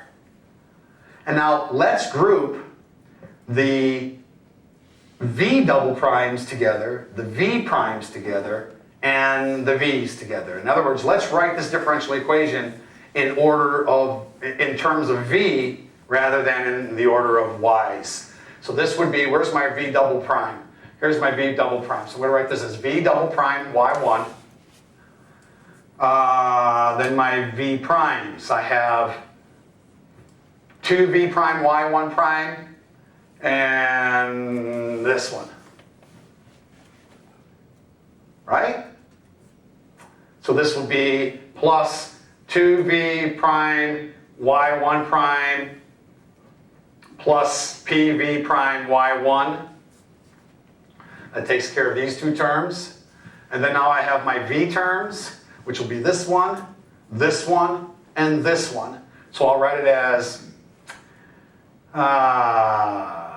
vy prime, y1 double prime, plus pvy1 prime, plus qvy1 equaling r. You see how I grouped all my v's? Group all my v primes and my v double primes. Now I'm going to factor out those v's. I'll get v prime, double prime y1, plus, factoring out the v prime, I'll get v prime times 2, actually I'm going to write it like this. 2y1 prime plus py1 times v prime, plus, and then factor out the v here, I'll get y double prime, y1 double prime plus py1 prime plus qy1 times v equaling r. So I'm just regrouping. I'm regrouping now, writing it in terms of, let me actually put the y1 first. y1 v double prime. So I have now a second order differential equation in v where my coefficients are all in y's, right? Well, this is where the reduction of order takes place, right here. This term right here. I have y1 double prime plus py1 prime plus qy1. Well, if you notice, y1 was what? y1 came from where? That's a solution of which differential equation? This one? Yeah. It's part of the solution. It's one of the two solutions that come from this one, right? If I plug y1 into this, would it work? Yeah. So if I did this, plug a y1 into here, I would get y1 double prime plus py1 prime plus qy1, and that would equal 0, wouldn't it? Because it would satisfy this differential equation. Because it's a solution to this differential, to the homogeneous differential equation, right? Well, look at what I have over there, folks. In the parenthesis, I have exactly that. I have y1 double prime plus py1 prime plus qy1. This is a solution to the homogeneous differential equation. So what does this all equal to? 0. Right? That's what this whole, that's the quantity right here. That's equal to 0. This is what reduces the order. Allows us to reduce the order from a second order differential equation down to a 1. This is 0, so now I have just this. y1 v double prime plus 2y1 prime plus py1 v prime equaling 0. Oh, I'm sorry, equaling r. Duh. Now I'm going to make a substitution. This is very similar to what we did when we were doing the canonary problem. And we had a second order differential equation related to the first derivative. What did we do? We let the first derivative equal some variable. If I let w equal v prime, then what is w prime going to equal? V double prime? Substitute now w's in for v's, and what do we have? We have y1 w prime plus 2y1 prime plus py1 w equaling r. Now remember, these y prime, or these y's, are all functions of x's, right? So this is just a function of x. This is a r of x. This is a function of x. And this is a function of x. So we have a function of x, function of x, w prime, plus a function of x, w, equaling a function of x. Isn't this a linear differential equation of order 1 in terms of w. Now I can solve this. I can solve it by dividing by y1. And now I have w prime equaling, here's my p. That whole thing is the p. The integrating factor. In other words, I can just find my integrating factor, right? My integrating factor of script v is equal to e raised to the integral of this quantity dx. And once I find that integrating factor, multiply it through, solve that. Once you solve that, you'll solve for w. Then you integrate out to find v. And then you use the substitution. Once you find this v, you multiply v times the known solution, and you get the whole general solution to this differential equation. Let's do an example, I'll show you. And you thought the process was going to be easy. It's not that hard. It's just a little bit of algebra. Let's take an example.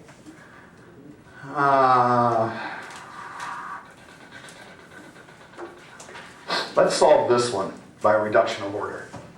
Y double prime minus y equaling e to the x.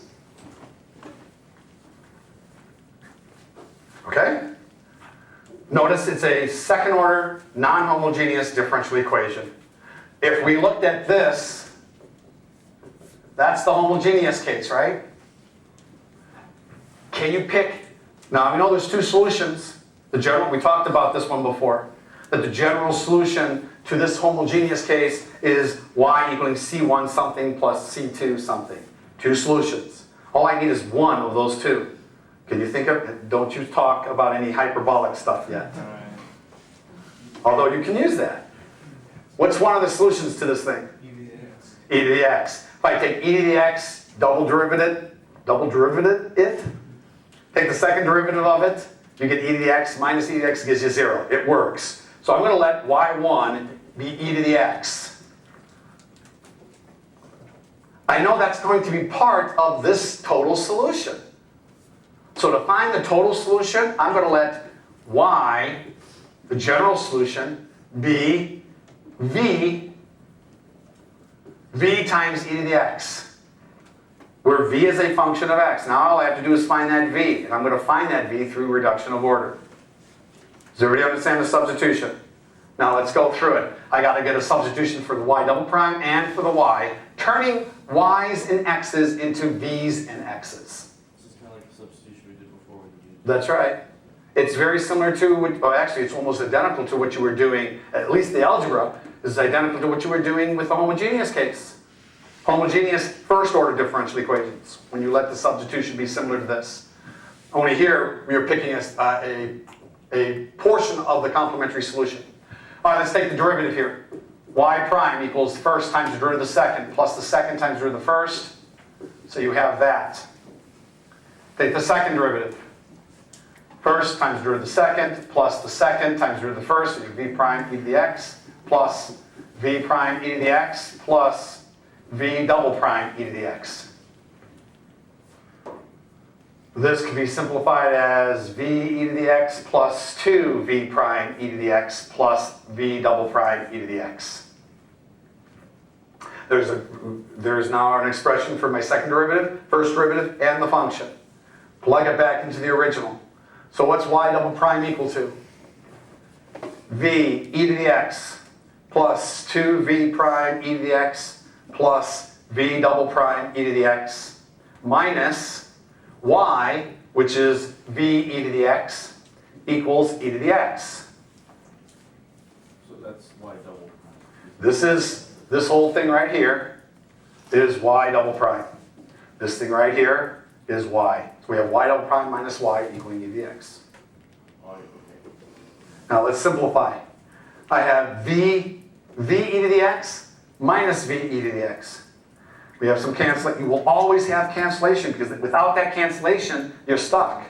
That cancellation is what allows us to reduce the order of this differential equation. And what do I have now? I have 2v prime e to the x plus v double prime e to the x equaling e to the x. Well, I see I can factor out an e to the x, divide out e to the x. And I'll get 2v prime plus v double prime equaling 1. Or let's rearrange this.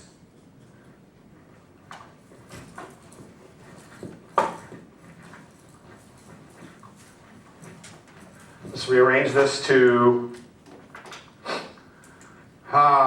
v double prime plus 2v prime equaling 1. Still a second order differential equation until I make this substitution. Let's let w equal v prime. W prime then equals v double prime. Now substituting in, what do I have? W prime plus 2w equaling 1. That's a linear differential equation of order 1, isn't it? Now, in this case, I can find the integrating factor if I wished. Right? The integrating factor is going to be what? You'll have v, not the same v as we have over there, script v. This is our integrating factor. We'll, right? 2dx.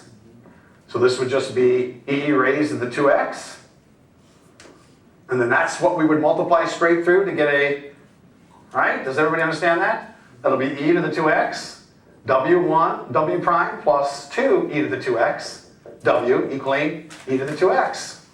This is now a total differential, where this is the differential of e to the 2x w, right? First times the derivative of the second plus the second times the derivative of the first, right there, equaling e to the 2x. We integrate both sides. And what do we get? E to the 2xw equaling the integral of this. What's the integral of this? E to the 2x. 1/2 e to the 2x. Right? Plus a constant. And then I'll solve for w. W is equal to, actually, you can leave, well, actually, if we want the general solution, we can leave the plus c. Divide by w, what do you get? Or divide by e to the 2x, what do you get?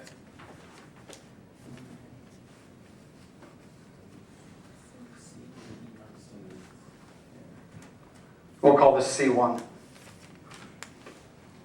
everybody understand? Now that's w. Well, and then we just back substitute. What was w equal to? So this is v prime equaling 1/2 plus c1 e to the minus 2x. So how do I find v? I integrate. This gives me v now is equal to 1/2 x plus c1 e to the minus 2x. How do you integrate this? Over minus 2. Right? Plus c2. Well, what's c1 over minus 2? c3, which I'll just substitute, call it c1. This was a different c1 than what I'm going to call this one. So this is still just c1. Right? c1 times a constant is c1. Or c1 times a constant is any constant, which I can call it anything I wish. I'll call it c1. That's v now. And what was v? V was equal to y over e to the x. So this is equal to y over e to the x. So multiply through by e to the x. And you get y equals 1/2 x e to the x plus c1 e to the minus x plus c2 e to the x. Does everybody see that? This is now our general solution, folks, of that differential equation. We solved that differential equation. Notice we took one little part of our complementary solution, right? E to the x. What was the other? We did this before. What was the other solution? It was e to the minus x, wasn't it? We had e to the x, worked in this homogeneous differential equation, and e to the minus x also worked. Well, look, folks, automatically. Here's our e to the x. There's the little guess. There's the portion that we use to extract the rest of the answer out.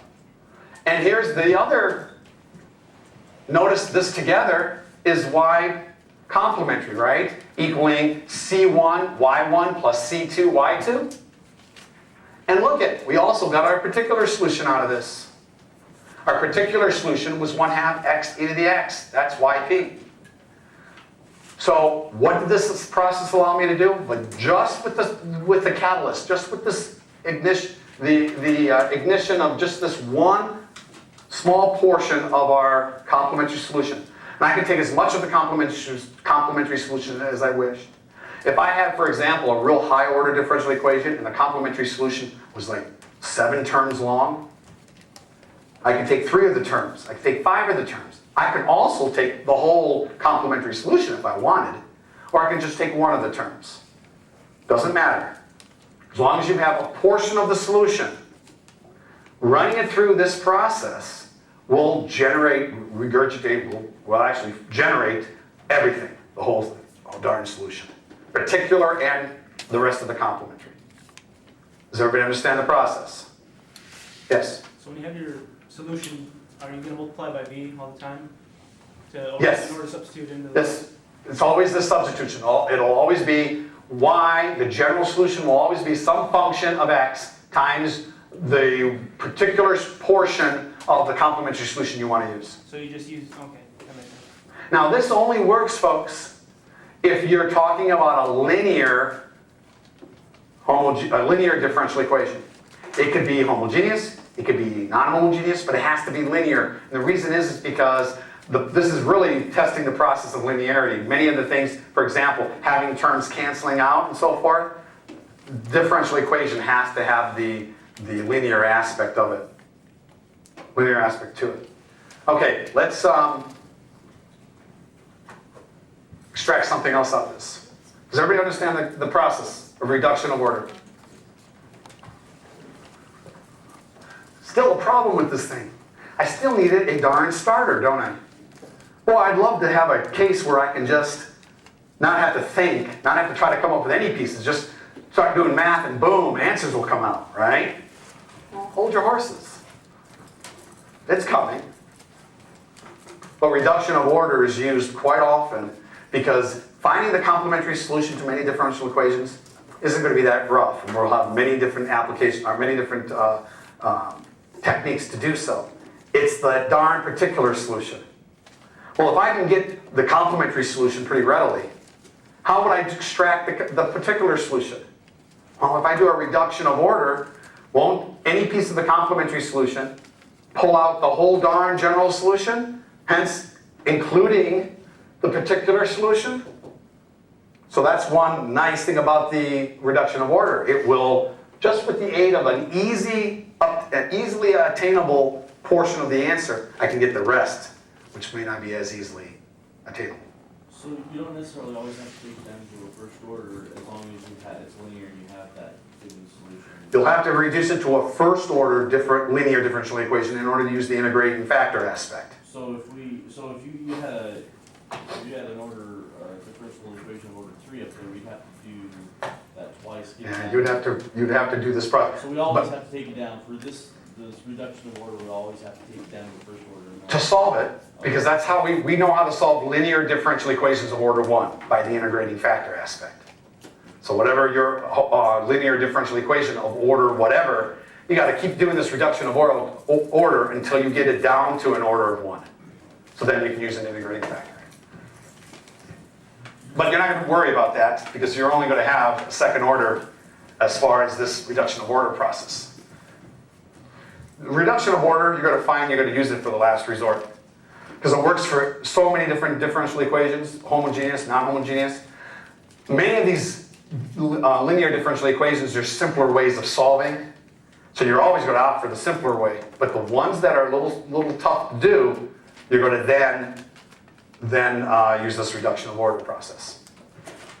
Let's take something else, one more thing out of the reduction of order.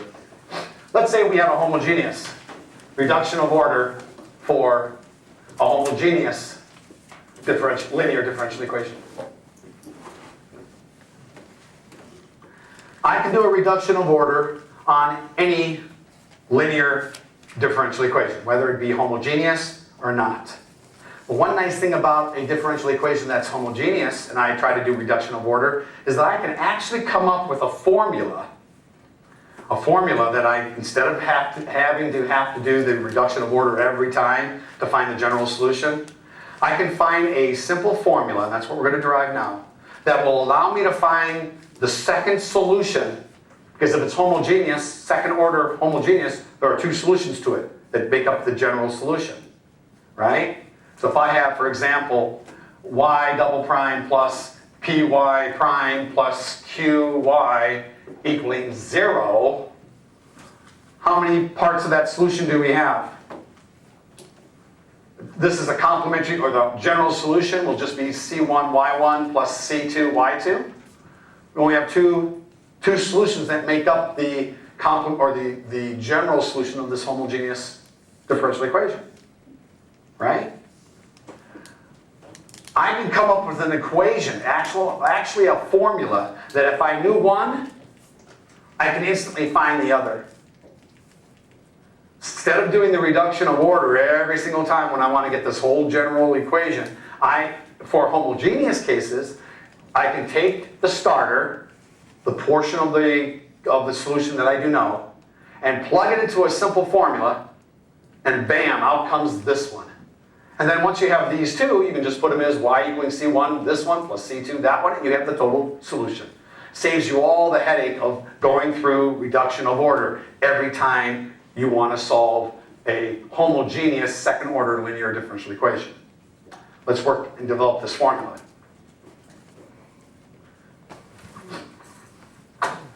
All right, we're going to do reduction of order on this, and it's still equal to 0, so we're going to just do, and let's say we know that y1 is a solution, or part of the solution to the differential equation. So my second solution will be just a function v times my first solution. Now what I'm going to do is, because I'm not looking for I could look for the general solution by just saying y, but if I drop off all the plus c's after the integration, I'm pretty much wiping out my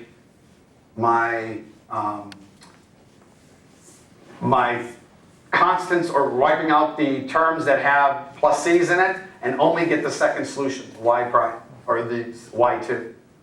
If I let y2 equaling vy1, let's go through the process of doing this. Y2 prime will equal the first times the derivative of the second, plus the second times the derivative of the first.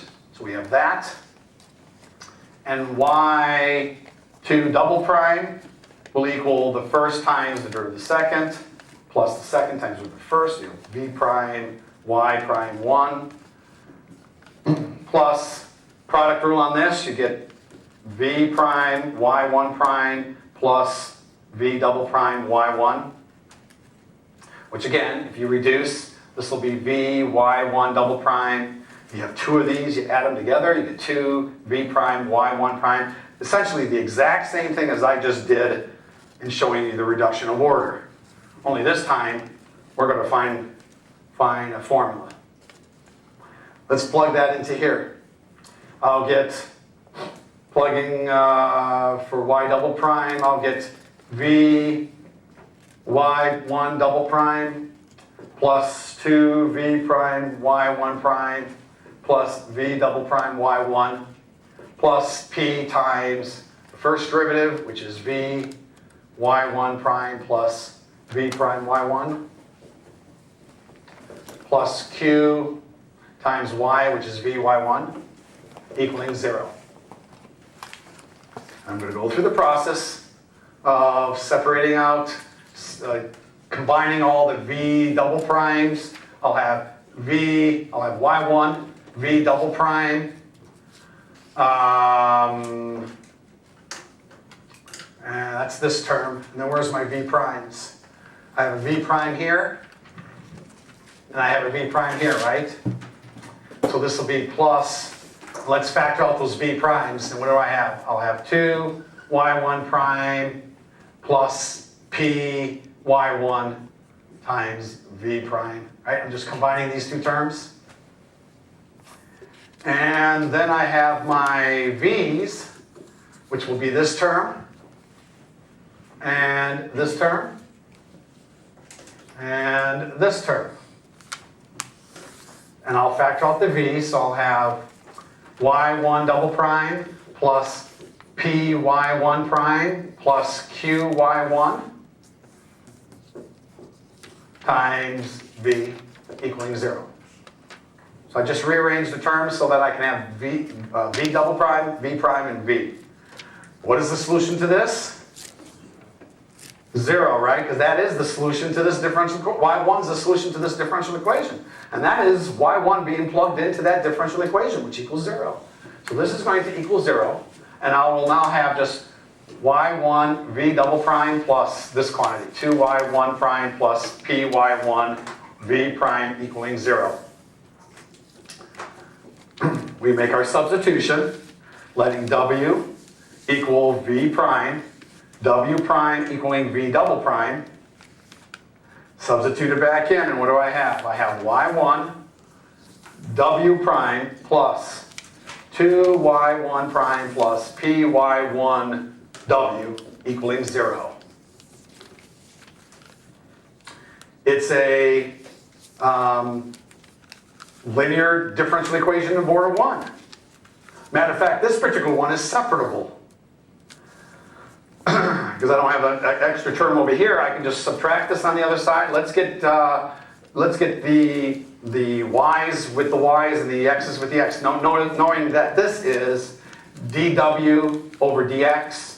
So you have y1 dw over dx equals, and let's move this all on the other side, minus 2y1 prime plus py1 w.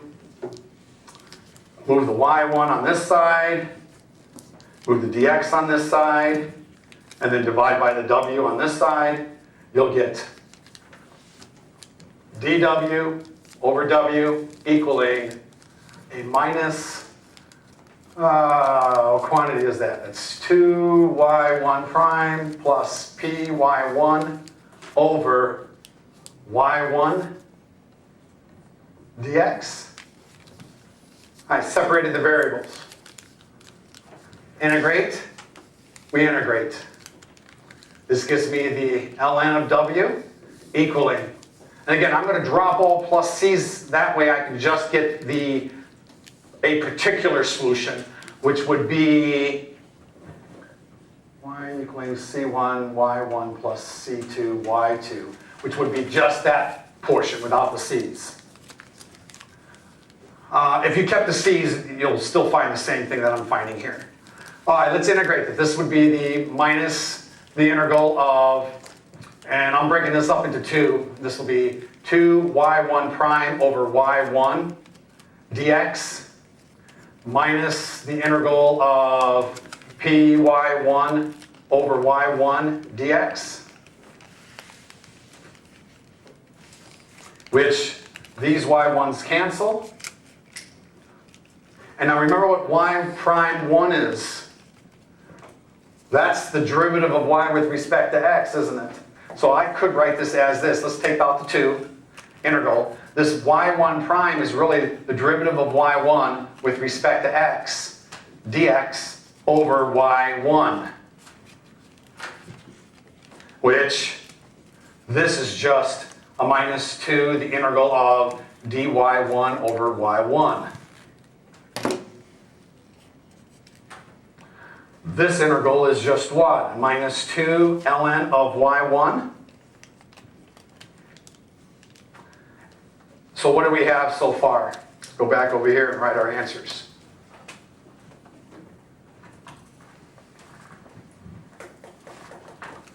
What do we have? Somebody, let's see, we have the ln of w equals, and we have a minus 2 ln of y1 minus 2 the ln of y1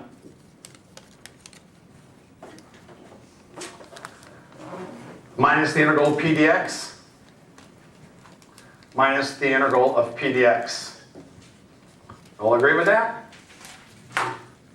Let me combine these two ln's. Combining these two ln's, I'm actually going to write this as the ln of w. Well, actually, what was w equal to? Why don't you just take e to it? Oh, well, I will in a second. But w was equal to v prime, wasn't it?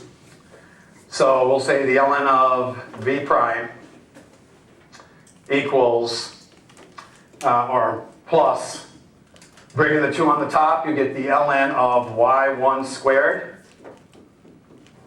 equaling a minus the integral of p dx. Combining these two logs, I'll have the ln of v prime y1 squared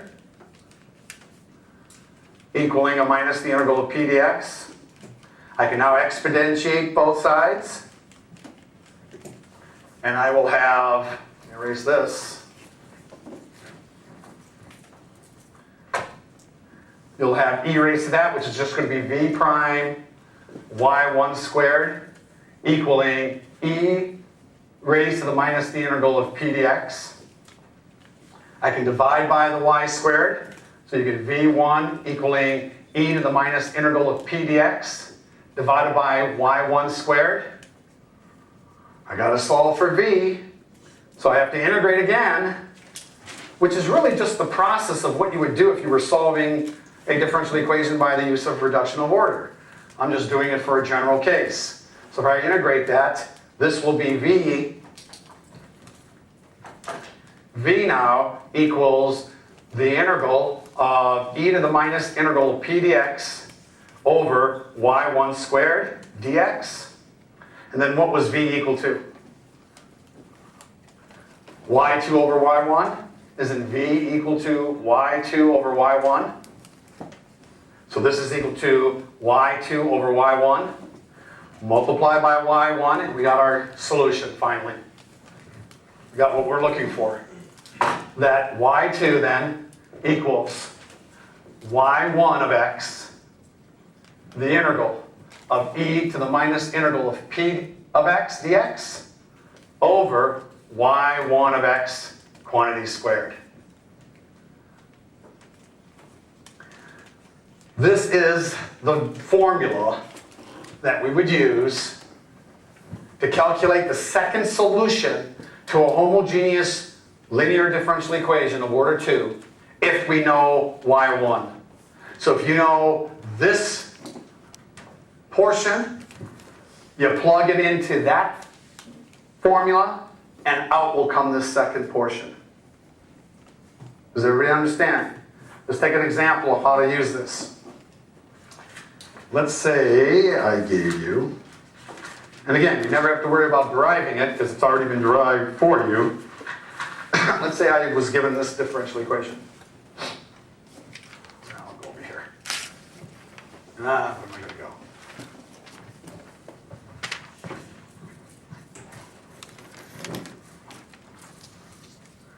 I'm given this differential equation. X squared y double prime minus 3xy prime plus 4y equaling 0. And I give you that the solution y1 is equal to x squared. Let's see if that works. Plug an x squared into here. Take the second derivative of x squared. You get y1 prime equaling 2x, y1 double prime equaling 2. You plug a 2 into here. 2x squared minus 3x times 2x, it's minus 6x squared. You have 2x squared minus 3x squared, 6x squared gives you a minus 4x squared, plus 4x squared gives you 0. Okay, so it works. This is, in other words, folks, this is a second order homogeneous differential equation. We know that the solution to this will be in this form. Has to have two c's in it, right? So what is this? This is that y1, x squared. So we know that the solution is going to be y equaling c1 x squared plus c2 some other function. And I don't know what that is. Once I find that, won't I have a general solution then? That's what we're going to use this formula for. This formula then will find based on our first portion of our solution, we'll find that y2. Does everybody understand? Okay, this has to be in the form of this second order differential equation. In other words, your coefficient in front of your y prime needs to be 1 because we have to designate where p is because p is in the formula. So the first thing you'll do is you'll divide everything, in this case, by x squared. And I'll get y double prime minus 3 over x y prime plus 4 over x squared y equaling 0. This quantity now is my p, isn't it? There's my q. Does everybody see it? Wow, let's use our formula. And I'll leave the formula right up there, and we'll do it right next to it. We know that our second solution then, y2. y2, I don't like these markers. y2 will equal y1, what's the y1 in our case? X squared, the integral of e to the negative integral of what's p? Negative 3 over x dx, all over y1, which was x squared, squared. And now I just figure that quantity out. Let's figure it out. This is x squared, the integral. E, I can factor out the minus 3, I'm going to get e to the 3 integral of dx over x, all over x to the 4th, which is equal to x squared, the integral. What's the integral of the dx over x? The ln of x. So this is e to the ln of x cubed over x to the 4th. There's a dx, should have a dx hanging on this end. That's the 4th. And this is x squared, the integral. And now folks, don't start factoring out this x to the 4th before integrating it. And don't put this x squared inside. This is a x squared times this integral. Need to do the integral, then multiply. This is what? X cubed over x to the 4th dx, which is x squared times, this is just the integral of dx over x, which is x squared, the ln of x. Does everybody see that? That's my y2. So for this differential equation, if I wanted to write a total solution for this differential equation, my total solution would be y equals c1 x squared plus c2 y2, which is x squared ln of x. And that is the general solution to this particular differential equation. Does everybody follow that? It's a reduction of order. We're going to be visiting reduction of order throughout the class. And we're going to use it as our last resort. Now, this formula is a nice little handy thing to have. Because what did this formula allow me to do? Allowed me to circumvent reduction of order. The whole process, because I could have done this. I have a solution, a portion of the complementary solution. I could have plugged it in like I did before and do a reduction of order and come up with the whole solution just like that. A lot easier to work this formula. It cuts down on a lot of the busy work. Does everybody understand? This process will work for homogeneous. Will only work for a homogeneous case. Right? This formula, that is. Reduction of order, going through the process, works for everything.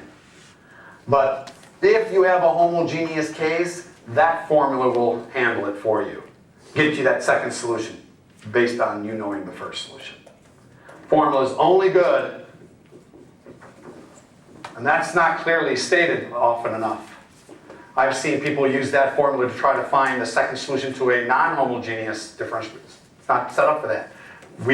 When we derived this, I had to have one side equal to 0 because that's what allowed me to solve that differential equation to get this solution. Is there a counterpart for that for a non-homogeneous? No, it's going to be different in every case. You'll set up the integrals and so forth, but you got to remember if it's equal to some function, depending on what that function is, your solution will depend on whatever that function is. and you'd be better off just doing the reduction of order. Everybody got it? Okay.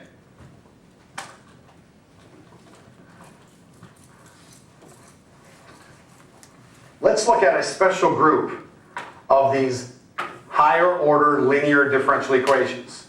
Groups of these different differential equations that have constant coefficients. Something really, really nice about a linear differential equation of any order with constant coefficients. So we're going to take linear differential equations, homogeneous, even non-homogeneous, but we'll talk about the homogeneous case first. So homogeneous linear differential equations of n order with constant coefficients. Because the coefficients are constants, we actually have a way to solve these things without having portion of the solution initially, which is what you all should have been waiting for. This is really going to be our first set of differential equations that we're going to have a technique to solve without having anything to begin with. This would be, and we're going to take a second order. So you can use this technique for all orders, but we're going to start with just the second order, okay? And cover all the different possibilities. That would be a differential equation of this statute. Would be something like C2 y double prime plus C1 y prime plus C0 y equaling 0, where C2, C1, and C0 are constants.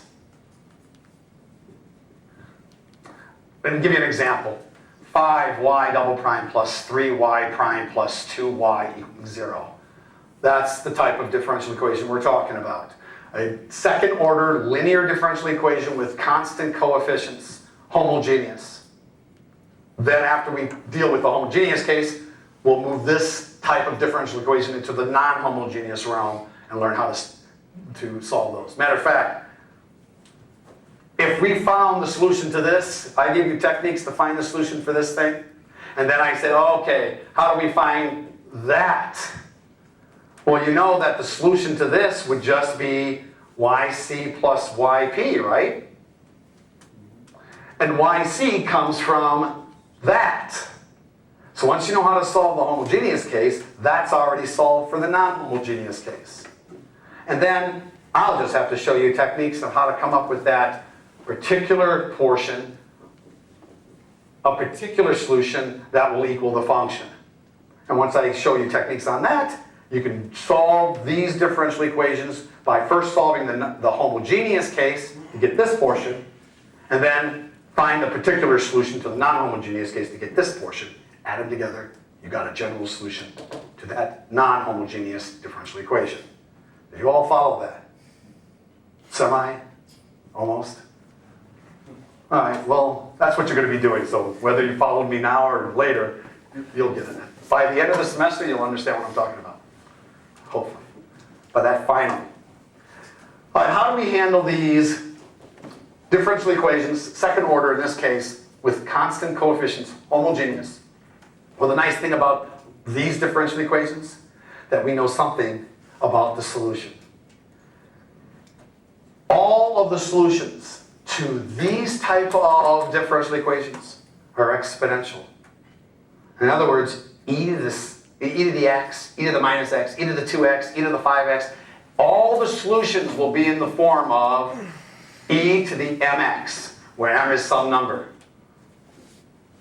And the reason for that, folks, is, think about it. If we took something like 5y double prime plus 3y prime minus 6y equaling 0, this is saying 5 times a second derivative of a function added to 3 times the first derivative of a function, minusing 6 times the function has to give you 0. What that means is that, look at linear combination. 5 times a function plus 3 times a function minus 6 times a function has to give you 0. What does that mean about these 3 functions? Are they dependent or independent? Obviously, the constants are not 0. That means the only way this quantity can be 0 is if these three functions, like from last time, are dependent on each other. Well, what kind of derivative can you think of, or what kind of a function can you think of that taking its derivative once, twice, 3 times, 4 times, 5 times, you still can write the original function in terms of its derivatives? E to the raised to some exponent. Because the derivative of e to the raised to some exponent is just e to the raised to that exponent times a constant. Right? Now you may say, well, how about sines and cosines? How about hyperbolic sines and hyperbolic cosines?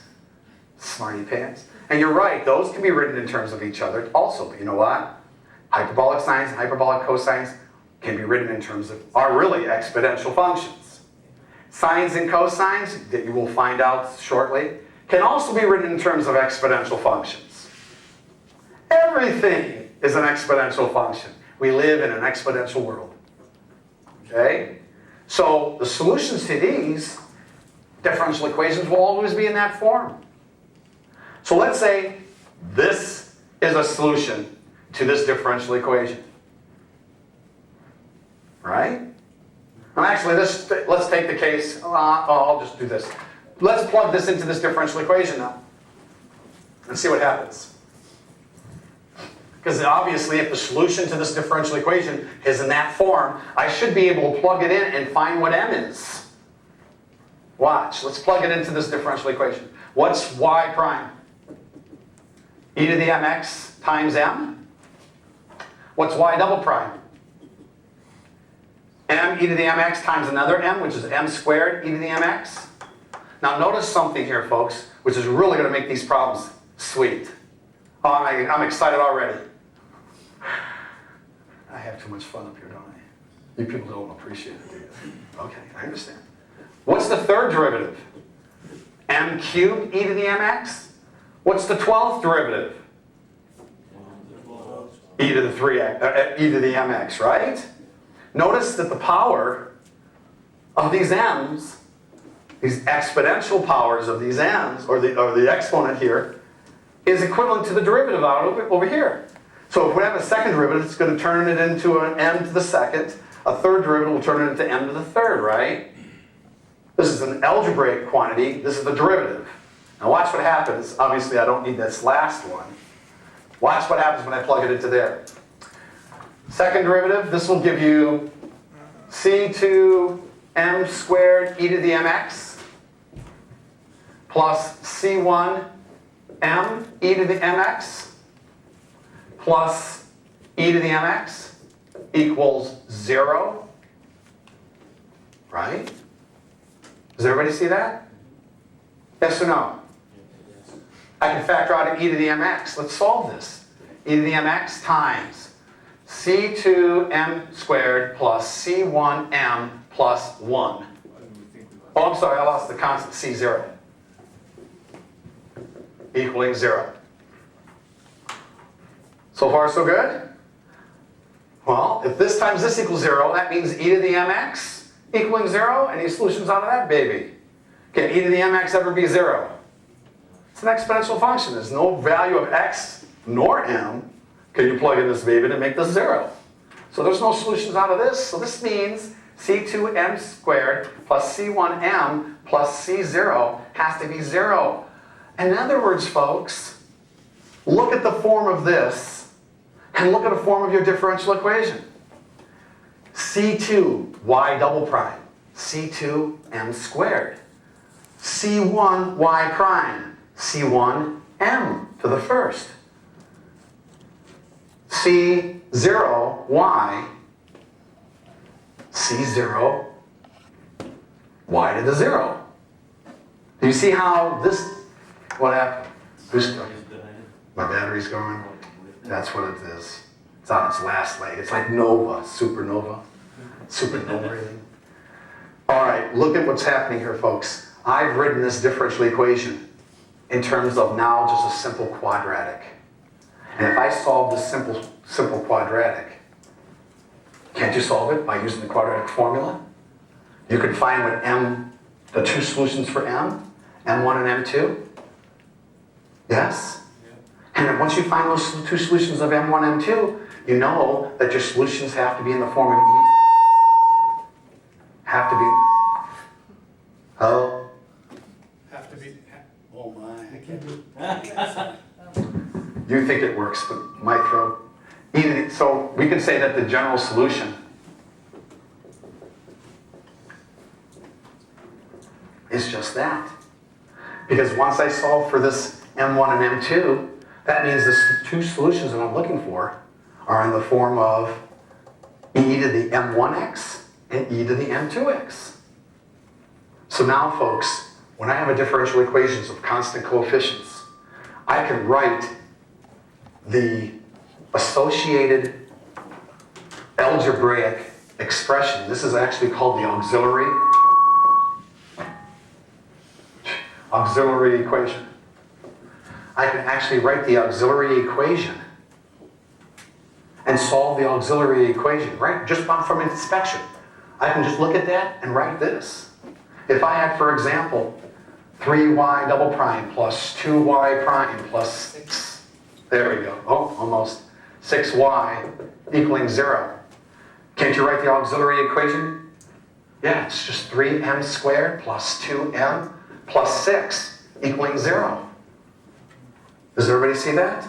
Solve this for M1 and M2, my two solutions, and then I know the solution to this differential equation is y equaling C1 e to the M1x plus C2 e to the M2x. I've solved that differential equation algebraically. Actually, I solved it by the use of just simple algebra. Yes or no? Yes.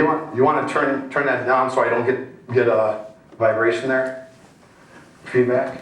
All right, now let's talk about the different types of M1s and M2s that can come out of this type of an equation. The thing about this equation is that it's a quadratic. You solve it by using the quadratic formula, and you know you can have various roots from your algebra days, right?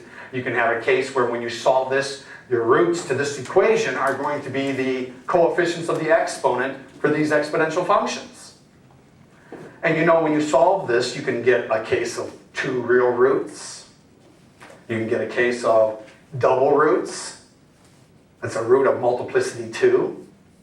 You can get cases, you can even get imaginary roots. Well, how do we handle those? How do we actually write those out as solutions? Well, let's take the cases. Lots of fibbers. Oh yeah, I remember that. Just keep talking. Now you've read it out there. There you go, it rings a bell. Once you see it, that's your series representation for e to the x. What about e to the I theta then? Would that be just the summation of I theta to the n over n factorial, which is going to be 1 plus I theta plus I theta squared over 2 factorial plus I theta cubed over 3 factorial plus I theta to the 4th over 4 factorial plus I theta to the 5 over 5 factorial plus so forth and so on? Did you follow that? Are we on the same planet now? Barely. Hanging on for dear life. All right. What I'm going to do, folks, is notice some of these terms. What's I squared? -1. What's I to the 4th? 1. So some of these terms are real numbers. Some of these, I is I squared is a -1, right? What's I cubed? -I, and what's I to the 4th? Recall that from algebra? Okay, so look folks, every odd power, you have an imaginary number. All the evens are real. So I'm going to separate out the real and the imaginaries. I'm going to separate out the real. That's 1, real. This one, what's I squared? -1, so this is going to be a negative theta squared over 2 factorial. Plus, what's I to the 4th? 1, so this would be plus I to the 4th over 4 factorial, or theta to the 4th over 4 factorial, minus, and then you'll have theta to the 6 over 6 factorial, plus theta to the 8th over 8 factorial, And if you keep going, that's what you would get for the real portion. This is the real. Real. Okay? And then you would have the imaginary portion, which would be plus, we have I theta, and then you'd have, what's I cubed? Negative I, so this would be a negative I theta cubed over 3 factorial. And then you'd have plus I theta to the 5th over 5 factorial. Minus I theta to the 7th over 7 factorial, which you can factor out the I, and you'll get theta minus theta cubed over 3 factorial plus theta to the 5th over 5 factorial minus theta to the 7th over 7 factorial, dot, dot, dot. Does everybody understand that? So you'd have this real stuff plus I times that real stuff. Anybody recognize this series? 1 plus, this is 1 plus theta squared over 2 factorial. Oh, I'm sorry, 1 minus theta squared over 2 factorial plus theta 4 over 4 factorial and so forth. That's the cosine of theta. And what's this series? That's the sine. That sounds like a guess. Don't say sine. Sine? Say sine. Sine. So what do we have here? Cosine plus I sine. Therefore, e to the I theta is equal to the cosine of theta plus I times the sine of theta. Real part, imaginary part. Or you can abbreviate it as cis theta. Kabish? De Moivre's theorem. How many of you folks remember that from your trig? I know, it's been too long. Oh, you remember it? Good. Here, you want to do it? No. Why, you want to punish him? All right, does everybody understand this, what I just did here? All right. So, you now know that e to the I theta is cosine theta plus I sine theta. Let's look at De Moivre's theorem, which is raising this quantity. What if I wanted to take the cosine theta plus I sine of theta, and I want to raise it to the nth power? Or it can be written as cis theta written to the nth power. How do I handle that? Well, watch what this is equal to. Cis theta is equal to e to the I theta, isn't it? Raised to the nth power. And then what's e to the I theta raised to the n? Isn't that just e to the I n theta? Well, e to the I n theta, isn't that just equal to the cosine of n theta plus I sine of n theta? So if you have the cosine of theta plus I sine of theta and you're raising the whole thing to the nth power, it's simply just multiplying the angles by n. Moivre's theorem. Okay? Keep that in mind. So far, so good?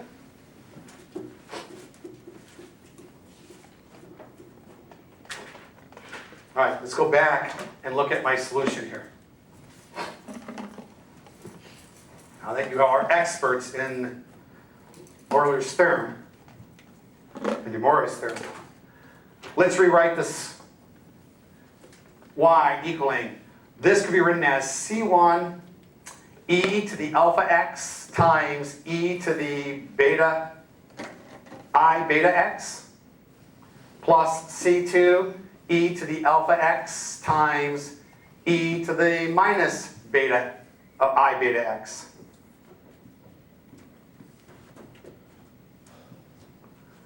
Correct? I can factor out this e to the alpha x, it's common, and I'll get e to the alpha x times C1 e to the I beta x plus C2 e to the minus I beta x. So far, so good? Now let's look what I do here. E to the alpha x. Now that's a real portion. Nothing fancy, nothing imaginary about this e to the alpha bit x, because alpha is the real portion of your roots. This is where all the imaginary stuff Oh, the fuzzy math comes to play. What's e to the I beta x equal to in terms of sines and cosines? We'll have C1 times, what's e to the I beta x? Cosine of beta x plus I sine of beta x. Right? Plus C2 times, and the same thing, only this is going to be a minus. So we're going to have cosine of a minus beta x plus I times the sine of a minus beta x.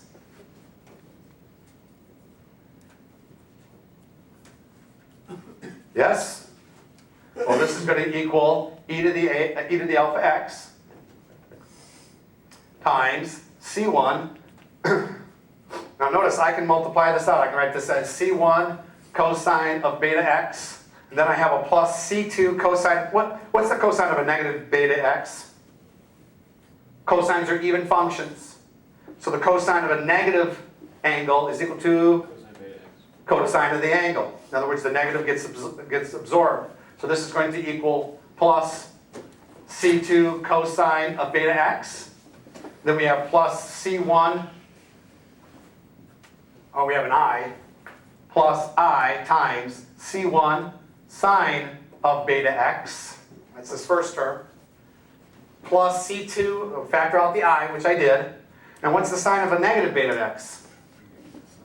Because it's an odd function, the sine of a negative angle is negative sine of the angle. So I'm going to put a minus C2 sine of beta x. Now let's keep simplifying.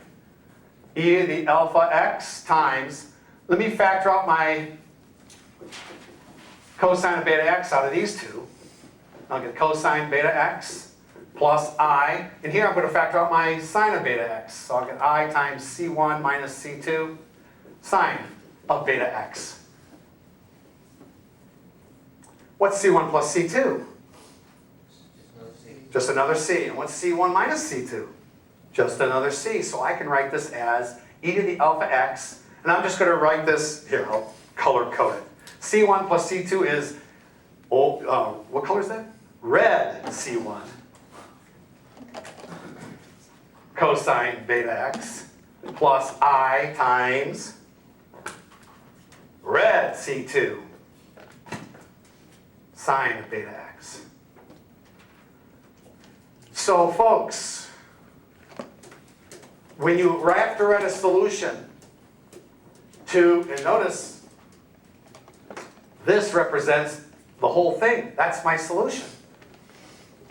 So when you have complex conjugates, when you have your two roots being complex imaginary roots, complex conjugates, instantly, instead of writing it like this, instantly, your answer should be the real portion goes to an e to the mx, just like this real portion went to e to the m1x. You have e to the alpha x, that's the real portion. And then the imaginary portion, the plus and minus, gets absorbed together into just a C1 cosine alpha beta x plus I C2 sine of beta x. Beta represents my imaginary portion, which goes with the sines and cosines. Alpha represents my real portion that goes with the exponential. This is a general solution. That's the general solution to a homogeneous differential equation with conjugate complex roots. Do you understand? Yes or no? Yes. Now, there are two popular differential equations that I want to go over, and then I'll summarize all the different forms of answers. These two you should keep in mind because they happen in physics all the time. These are popular D's with constant coefficients. Here we have y double prime plus k squared y equaling 0, where k is just a constant. And the other one would be y double prime minus k squared y equaling 0. And let's say I wanted to solve these two equations. Well, folks, I could instantly look at these differential equations and write the auxiliary equation associated with each of these, couldn't I? Instead of plugging y equaling e to the mx and try to find my auxiliary equation, it's going to be in pretty much the same form where every time a second derivative is a quadratic, isn't it? This is going to represent m squared plus k squared equaling 0. And over here, we're going to get m squared minus k squared equaling 0. And we just have to find the roots of those two. This one has roots of what? M equaling plus or minus k? Right? Yeah. And what about this one? M equaling plus or minus ki? You move this over, you get a minus k squared, take the square root, you get a square root of a negative 1, which is I, and you get a plus or minus case. This gives you imaginary roots. So what's the solution to this differential equation? You would write it as y equaling two solutions, c1 cosine of kx plus I times the sine of kx. Because remember, they always come in pairs. That's all you have to do to write the solution. Does everybody understand that? So when it's imaginary, it's cosines and sines with an I here. And even though this is C1 cosine, this I is actually part, I forgot a C2 here. You can write it as C1 cosine kx. Did I actually do that? Hold on. One last step over here, folks, I forgot. What is that equal to? Simplify it even further. I is a constant, isn't it? It's imaginary, but it's still a constant. So constant times a constant is just another constant. So the most simplified version of this, and the way you're going to see it all the time, is going to be like this. No imaginary numbers to be found. Because we just absorbed the imaginary I into the constant. So this is just going to be the real part, and the imaginary part will always just be C1 cosine beta of x plus C2 sine beta of x. So over here, plus or minus kx, you could instantly write the solution as y equaling C1 cosine of kx plus C2 sine kx. Over here, though, what's the solution? This is y equaling e to the minus kx, or C1 e to the minus kx plus C2 e to the kx. Right? Yes? So does that also mean your C1 and C2 can be imagination number? Yeah. C1 too? Or? Uh-huh. C1 and C2, both of these could be imaginary. Actually, notice that it's just going to be the part that's on the sign that's going to give you the imaginary aspect. This will not be imaginary. Oh. So the C2 on the sign could be imaginary. Really depends on what constant I pick along with this. If I pick C2 to be I, then I times I gives me a negative 1. Wait, then that C2 comes from C1 minus C2? Yes, it did. But you still have the I out here. Yeah. So couldn't the C1 be some kind of imaginary number? No, this portion is real. C1, this C1 and C2 is real, times it by imaginary. It gives you this C2 to be imaginary. But nevertheless, it doesn't matter because C1 and C2 would be found by whatever conditions you put on your problem. And if they're imaginary, your conditions are going to make them imaginary. If they're not imaginary, your conditions will adjust to make them not imaginary. Okay? Okay. Let's look at this. Now, folks, this is e to the kx plus the C2. Actually, maybe I can write this. Actually, let me just do some playing around with this. Let me write this as y equaling, I could adjust my constants, folks, in such a way, and I'll just do it really quick. I could write this as this, C1 plus C2 over 2, e to the kx, plus C1 minus C2 over 2, e to the minus kx. Won't you agree that, now I picked those for a reason, I'll tell you in a minute. But isn't C1 plus C2 over 2 still constant? And C1 minus C2 over 2 is still constant? Now the reason why I did this is because if you multiply this all out, this is what you would get. You would get C1 e to the x plus e to the minus x over 2 plus C2 e to the x minus e to the minus x over 2. In other words, I took these functions, e to the x, or kx. Forgot my K's. I've taken these constants and manipulated in such a way that I transform this set of exponential functions into these groups. And what are these? Hyperbolics. So I can write this solution as C1, the hyperbolic cosine of kx, plus C2, the hyperbolic sine of kx. So folks, this is why hyperbolics are important, folks, because hyperbolics are groups of exponentials, and it's a lot easier to deal with this stuff. If I had to take the derivative of this, it's a lot easier to take a derivative of this than trying to take the derivative of this, and especially if you want to relate some of the properties. If I wanted to add or multiply this by something, you got identities to back this baby up, because there's just as many hyperbolic trig identities as there are regular trig identities.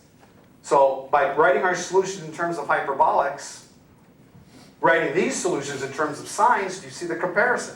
When you have y squared plus k squared y, you get cosines, because the roots are imaginary, and sines. But when you have y squared minus k squared y, you get real solutions which reduce to hyperbolics. Now folks, you have a differential equation of this form. There are many applications where the roots are real. Matter of fact, there are probably more applications where when you solve this, more applications of this differential equation than this one. You're going to get more real solutions than there are these imaginary cases out of these two. Imaginary relates to sines and cosines. You all should know how to handle your trig functions. The reals are related to hyperbolics. So folks, there's more hyperbolic business going on in the world as far as this differential equation is concerned than there are trig functions or trig business going on with this differential equation. This is the reason why, one of the reasons why hyperbolics are important. Because this is a very standard, popular differential equation. But the people who don't teach hyperbolics, they never make this transformation. They leave it in this form and have you play games with this. Well, they're shortchanging you.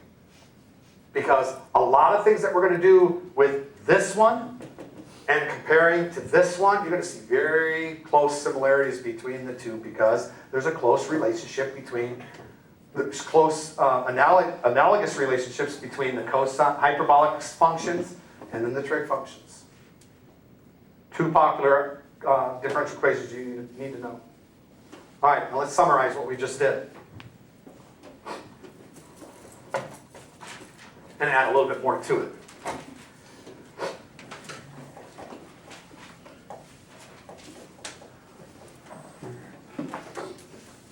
And this is only dealing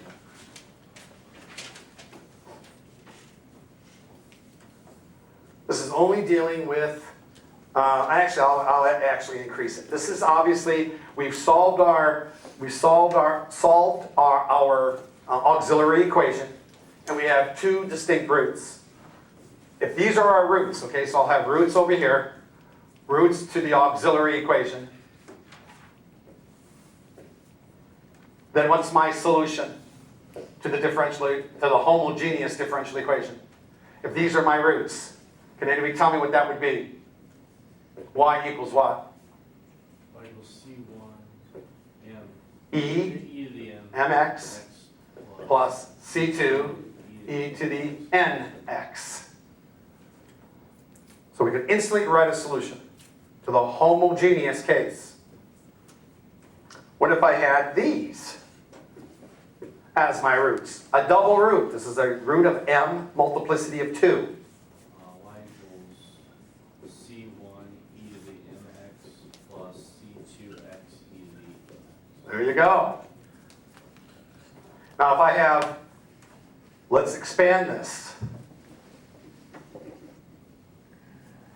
Let's say I have m is my root, but it's not a double root, it's not a triple root. It's a root of multiplicity n. So I have n roots all the same. How would I write this out? Now, let me show you. You'd write it out as this. I'm going to factor out, see how I could have written this one out? Actually, let me just simplify this one. C1 plus C2x e to the mx. If I factored out the e to the mx out of both, this could be written as C1 plus C2x e to the mx. Well, if you have a multiplicity of n, this is what you're going to have. You're going to have C1 plus C2x plus C3x squared plus C4x to the third plus dot, dot, dot, dot, all the way up to Cn x to the n minus 1 e to the mx. You're going to have a polynomial, a power function. Actually, a power series. Does everybody see that? So depending on what your multiplicity is, if you have a multiplicity of just 2, you're just going to get the first two terms. Multiplicity of 3, you're going to have C1 C plus C2x plus C3x squared e to the mx. If you have, for example, if you had 2, 2, 2, 2 as your 4 roots to a fourth order differential equation, all the same, I can instantly write the solution as C1 plus C2x plus C3x squared plus C4 x to the third e to the second x. Does everybody follow that? Write out that series and then whatever.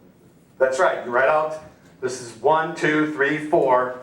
It's multiplicity of 4, and then you write down e to the mx. Essentially what I'm doing, because I can't write e to the second, e to the 2x plus e to the 2x plus e to the 2x plus e to the 2x as my 4 solutions, because they're not linearly independent. So I have to keep adding an x to each time I write e to the 2x. So I can write the first one as e to the 2x. Second one, I have to change it. I'll write it x, e to the 2x. The third one, I can't say x to the e to the 2x because I've already taken that. So I got to put another x in there, making it x squared, e to the 2x. And then the last one, I've already used up e to the 2x. I've already used up x, e to the 2x. I've already used up x squared, e to the 2x. Well, if it worked for the others, let's add another x. Make it x cubed, e to the 2x. And that's exactly what this is. And they have to be in that order going up. Well, power 1, power 2, power 3, power 4. But it's the most, It's just the standard. it's the most common order. It's the most logical order to put it. You could put it down, x cubed, x squared, x, doesn't matter. These constants would be interchangeable, they're just constants, yes. Is that x to the n minus 1 or plus 1 then? X to the n minus 1, because notice I have a multiplicity, if I have a multiplicity of n, look at here, I have a multiplicity of 4, the last one will be 1 less than 4, 3. Okay. All right, so when you're on C4, you're on x cubed. That's because C1 has x to the 0. Yes? Yes? Yes. Okay, let's take the next case. What if you have this, m equaling a negative m? In other words, you have your two roots, but your two roots are just negatives of each other. In other words, your root is just plus or minus m.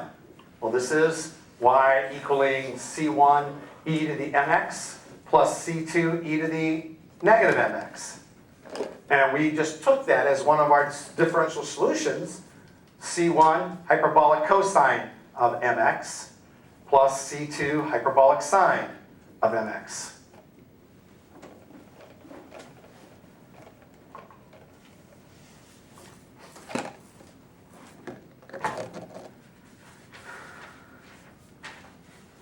Yes? If your m is, what's the next one? Oh, is equal to plus or minus beta I, m1 equaling m2, well actually, I'm sorry, m1 is plus beta I, and m2 is minus beta I, for example, then what would my solution be?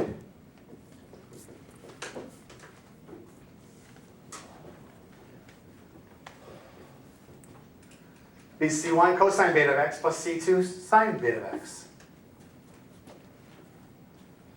And if you have your roots, m1, m2, being alpha plus or minus beta I, where you have, see this is just an imaginary root, right? Just imaginary portions. This is a complex root. You have a real and an imaginary. This then will have to have, it'll be this, but you have a real portion on it, don't you? So this will just be e to the alpha x times the imaginary portion, C1 cosine beta x plus C2 sine beta x.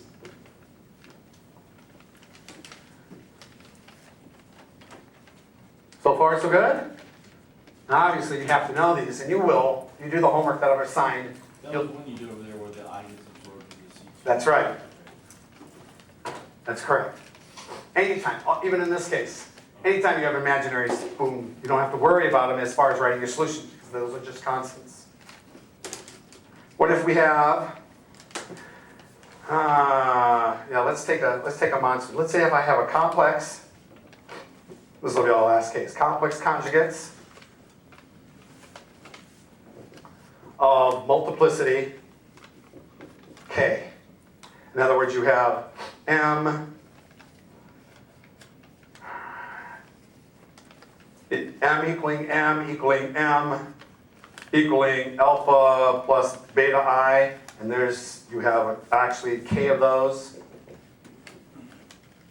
So m1 equaling m2 equaling m3 equaling m4, all equaling that quantity, k of them.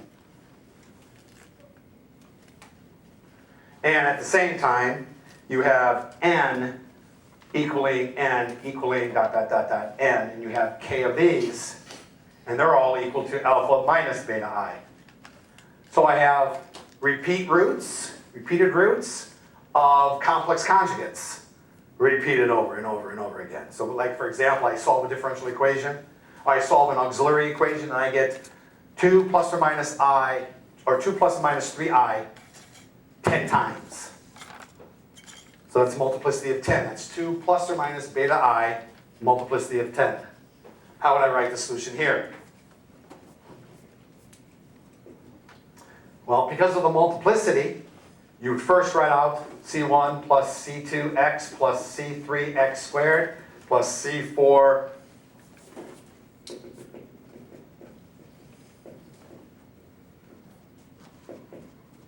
that would take care of the multiplicity portion.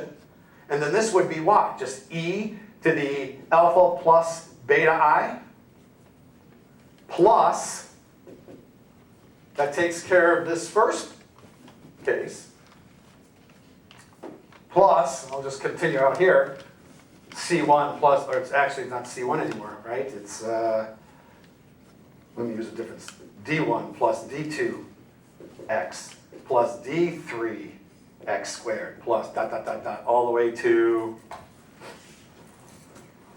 the third board, all the way to plus dkx to the k minus 1 e to the alpha minus beta I. See how I'm combining all the different forms? And then you would say, I don't want to write e to the alpha plus beta I. Let's write it in terms of in terms of cosines and sines. This would be all of this. And because you have an alpha portion, a real portion to the exponent, you would write it like this. E to the alpha x times. I'll factor out the e to the alpha x out of both of these, and I'll write it like this. C1 cosine beta x plus C2 sine beta x plus x times C3 cosine beta x plus C4 sine beta x plus x squared. You see what I'm doing? C5 cosine beta x plus C6 sine beta x plus x cubed times the next quantity. So I'm just going to dot, dot, dot it. Dot, dot, dot. The last one would be plus x to the k minus 1, c to the, this will actually be 2k minus 1 cosine of beta x plus c to the 2k sine of beta x.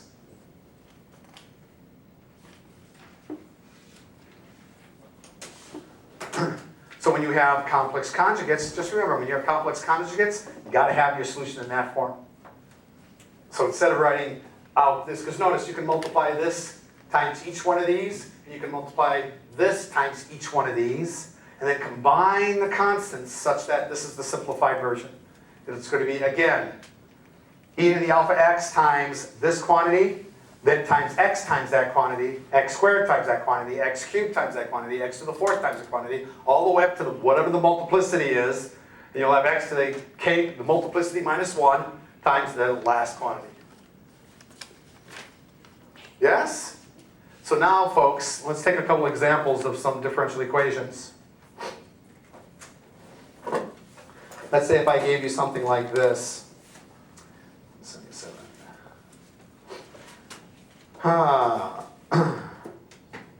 Is that last C down there, C2K minus 1? C, yeah, so 2k minus 1 cosine beta x plus c 2k sine beta x. Let's say if I wanted to take, I'll take an easy one, then a little harder, then a real hard one. So you can close your eyes at any stage you wish.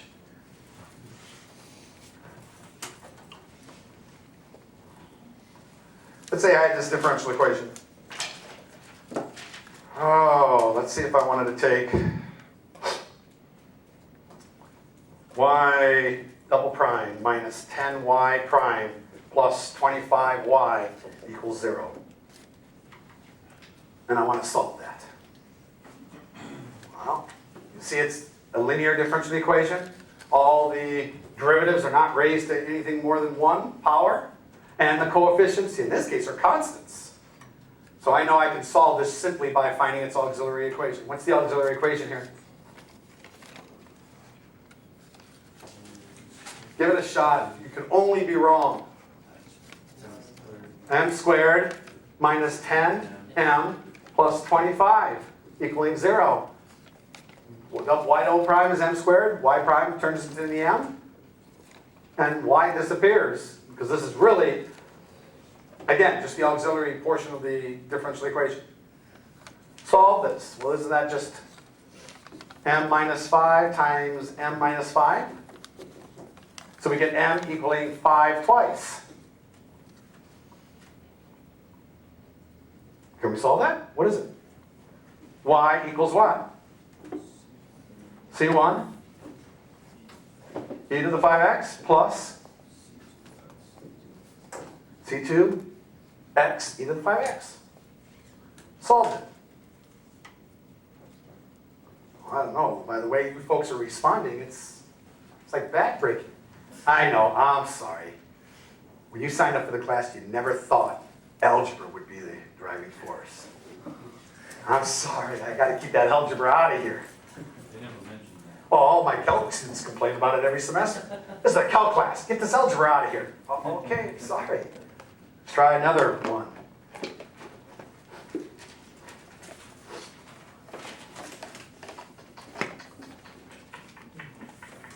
What about this one?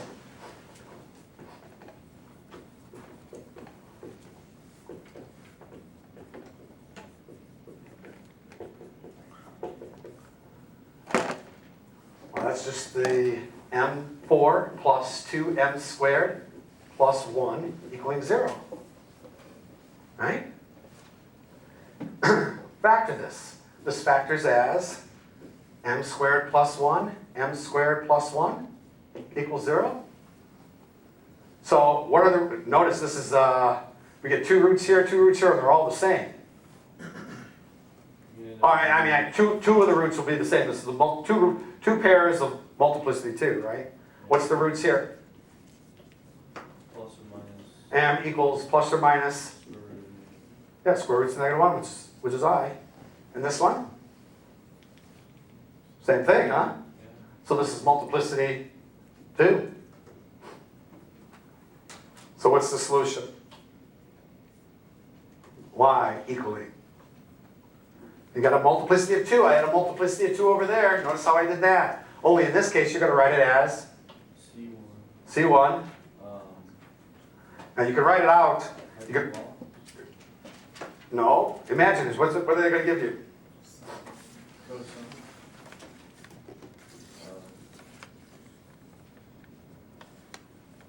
Plus x times C3 cosine x plus C4 sine x. Yeah? Does everybody follow? Yes? Yes? Yes? Yes? Yes? Yes? Yes? Yes? Yes? Yes? Yes? Yes? Oh, I won't ask you. Yes? Change my mind. Oh, thanks. Let's try now a nice one. Nice and juicy. Something that you'll feel like you're getting your money's worth. 'Cause you'll probably think that this is an algebra class. What if we had an aux? Let's just say we had an aux equation. You had a differential equation, you had a factor. All right? And we ended up with something like this. M plus 2 squared, m minus 1 times m squared plus m plus 1 to the, boy, do I want to do this to myself, to the 5th, equaling 0. All right, so you had a differential equation. You wrote it in an auxiliary differential equation, auxiliary equation. You factored the darn thing, and you had all that, and that's what you ended up with. What does this tell me? Well, I have m equaling a minus 2 twice, right? I have here m equaling 1 once. And then, ooh, whatever these roots, I got them 5. Well, what are these roots? Well, you'll have to take m equaling a negative b plus or minus the square roots of b squared minus 4 times a times c, which is minus 4 over 2a. So this is equal to negative 1 plus or minus the square roots of negative 3 over 2, which is negative 1 plus or minus square roots of 3i over 2, or a negative 1/2 plus or minus square roots of 3 over 2i. There's my m. Oh, multiplicity 5. That means that's 5 of these answers. Each one of these pairs gives you a sine and cosine. And every time I go up, I'll start with a sine and cosine, then I'll go x sine cosine, then an x squared sine cosine, x cubed sine cosine, x to the 4th sine cosine. Hey, I never promised you a rose garden, just DE. Does everybody understand? So let's write out our solution. Can we just do the dot in between? Nope. How would I write my solution? Let's first write the simple stuff. C1 e to the minus 2x plus C2, C2 what? X e to the minus 2x plus C3 e to the x. I don't have to worry, that's a single root. And then what? C4 cosine. Oh, I'm sorry. Yes. You have a real portion to this, don't you? So what is it? So you'll have e to the minus 1/2 x times, now we get to the fun. This will be C4 cosine of the imaginary part, square roots of 3 over 2 x plus C5 sine of the square roots of 3 over 2 x. Right? Plus, that's the first multiplicity. What we're going to do for the second. X times that whole thing again, only we've got to change the constant. So we have C6 cosine of the square roots of 3 over 2x plus C7 sine of the square roots of 3 over 2x. That takes care of the second multiplicity. Plus x squared times, let's see, we're on C8 cosine square roots of 3 over 2x plus C9 sine of square roots of 3 over 2x plus x cubed times C10 cosine square roots of 3 over 2x plus C11 sine of square roots of 3 over 2x. That's the multiplicity of 1, 2, 3, 4. I have one more multiplicity. X to the 4th, C12 cosine the square roots of 3 over 2x plus C13 sine square roots of 3 over 2x. Oh, bracket here. Does everybody see that? See the patterns? You gotta get good because you gotta go right from the auxiliary to an answer. That's how you solve differential equations, linear differential equations that are homogeneous and constant coefficients.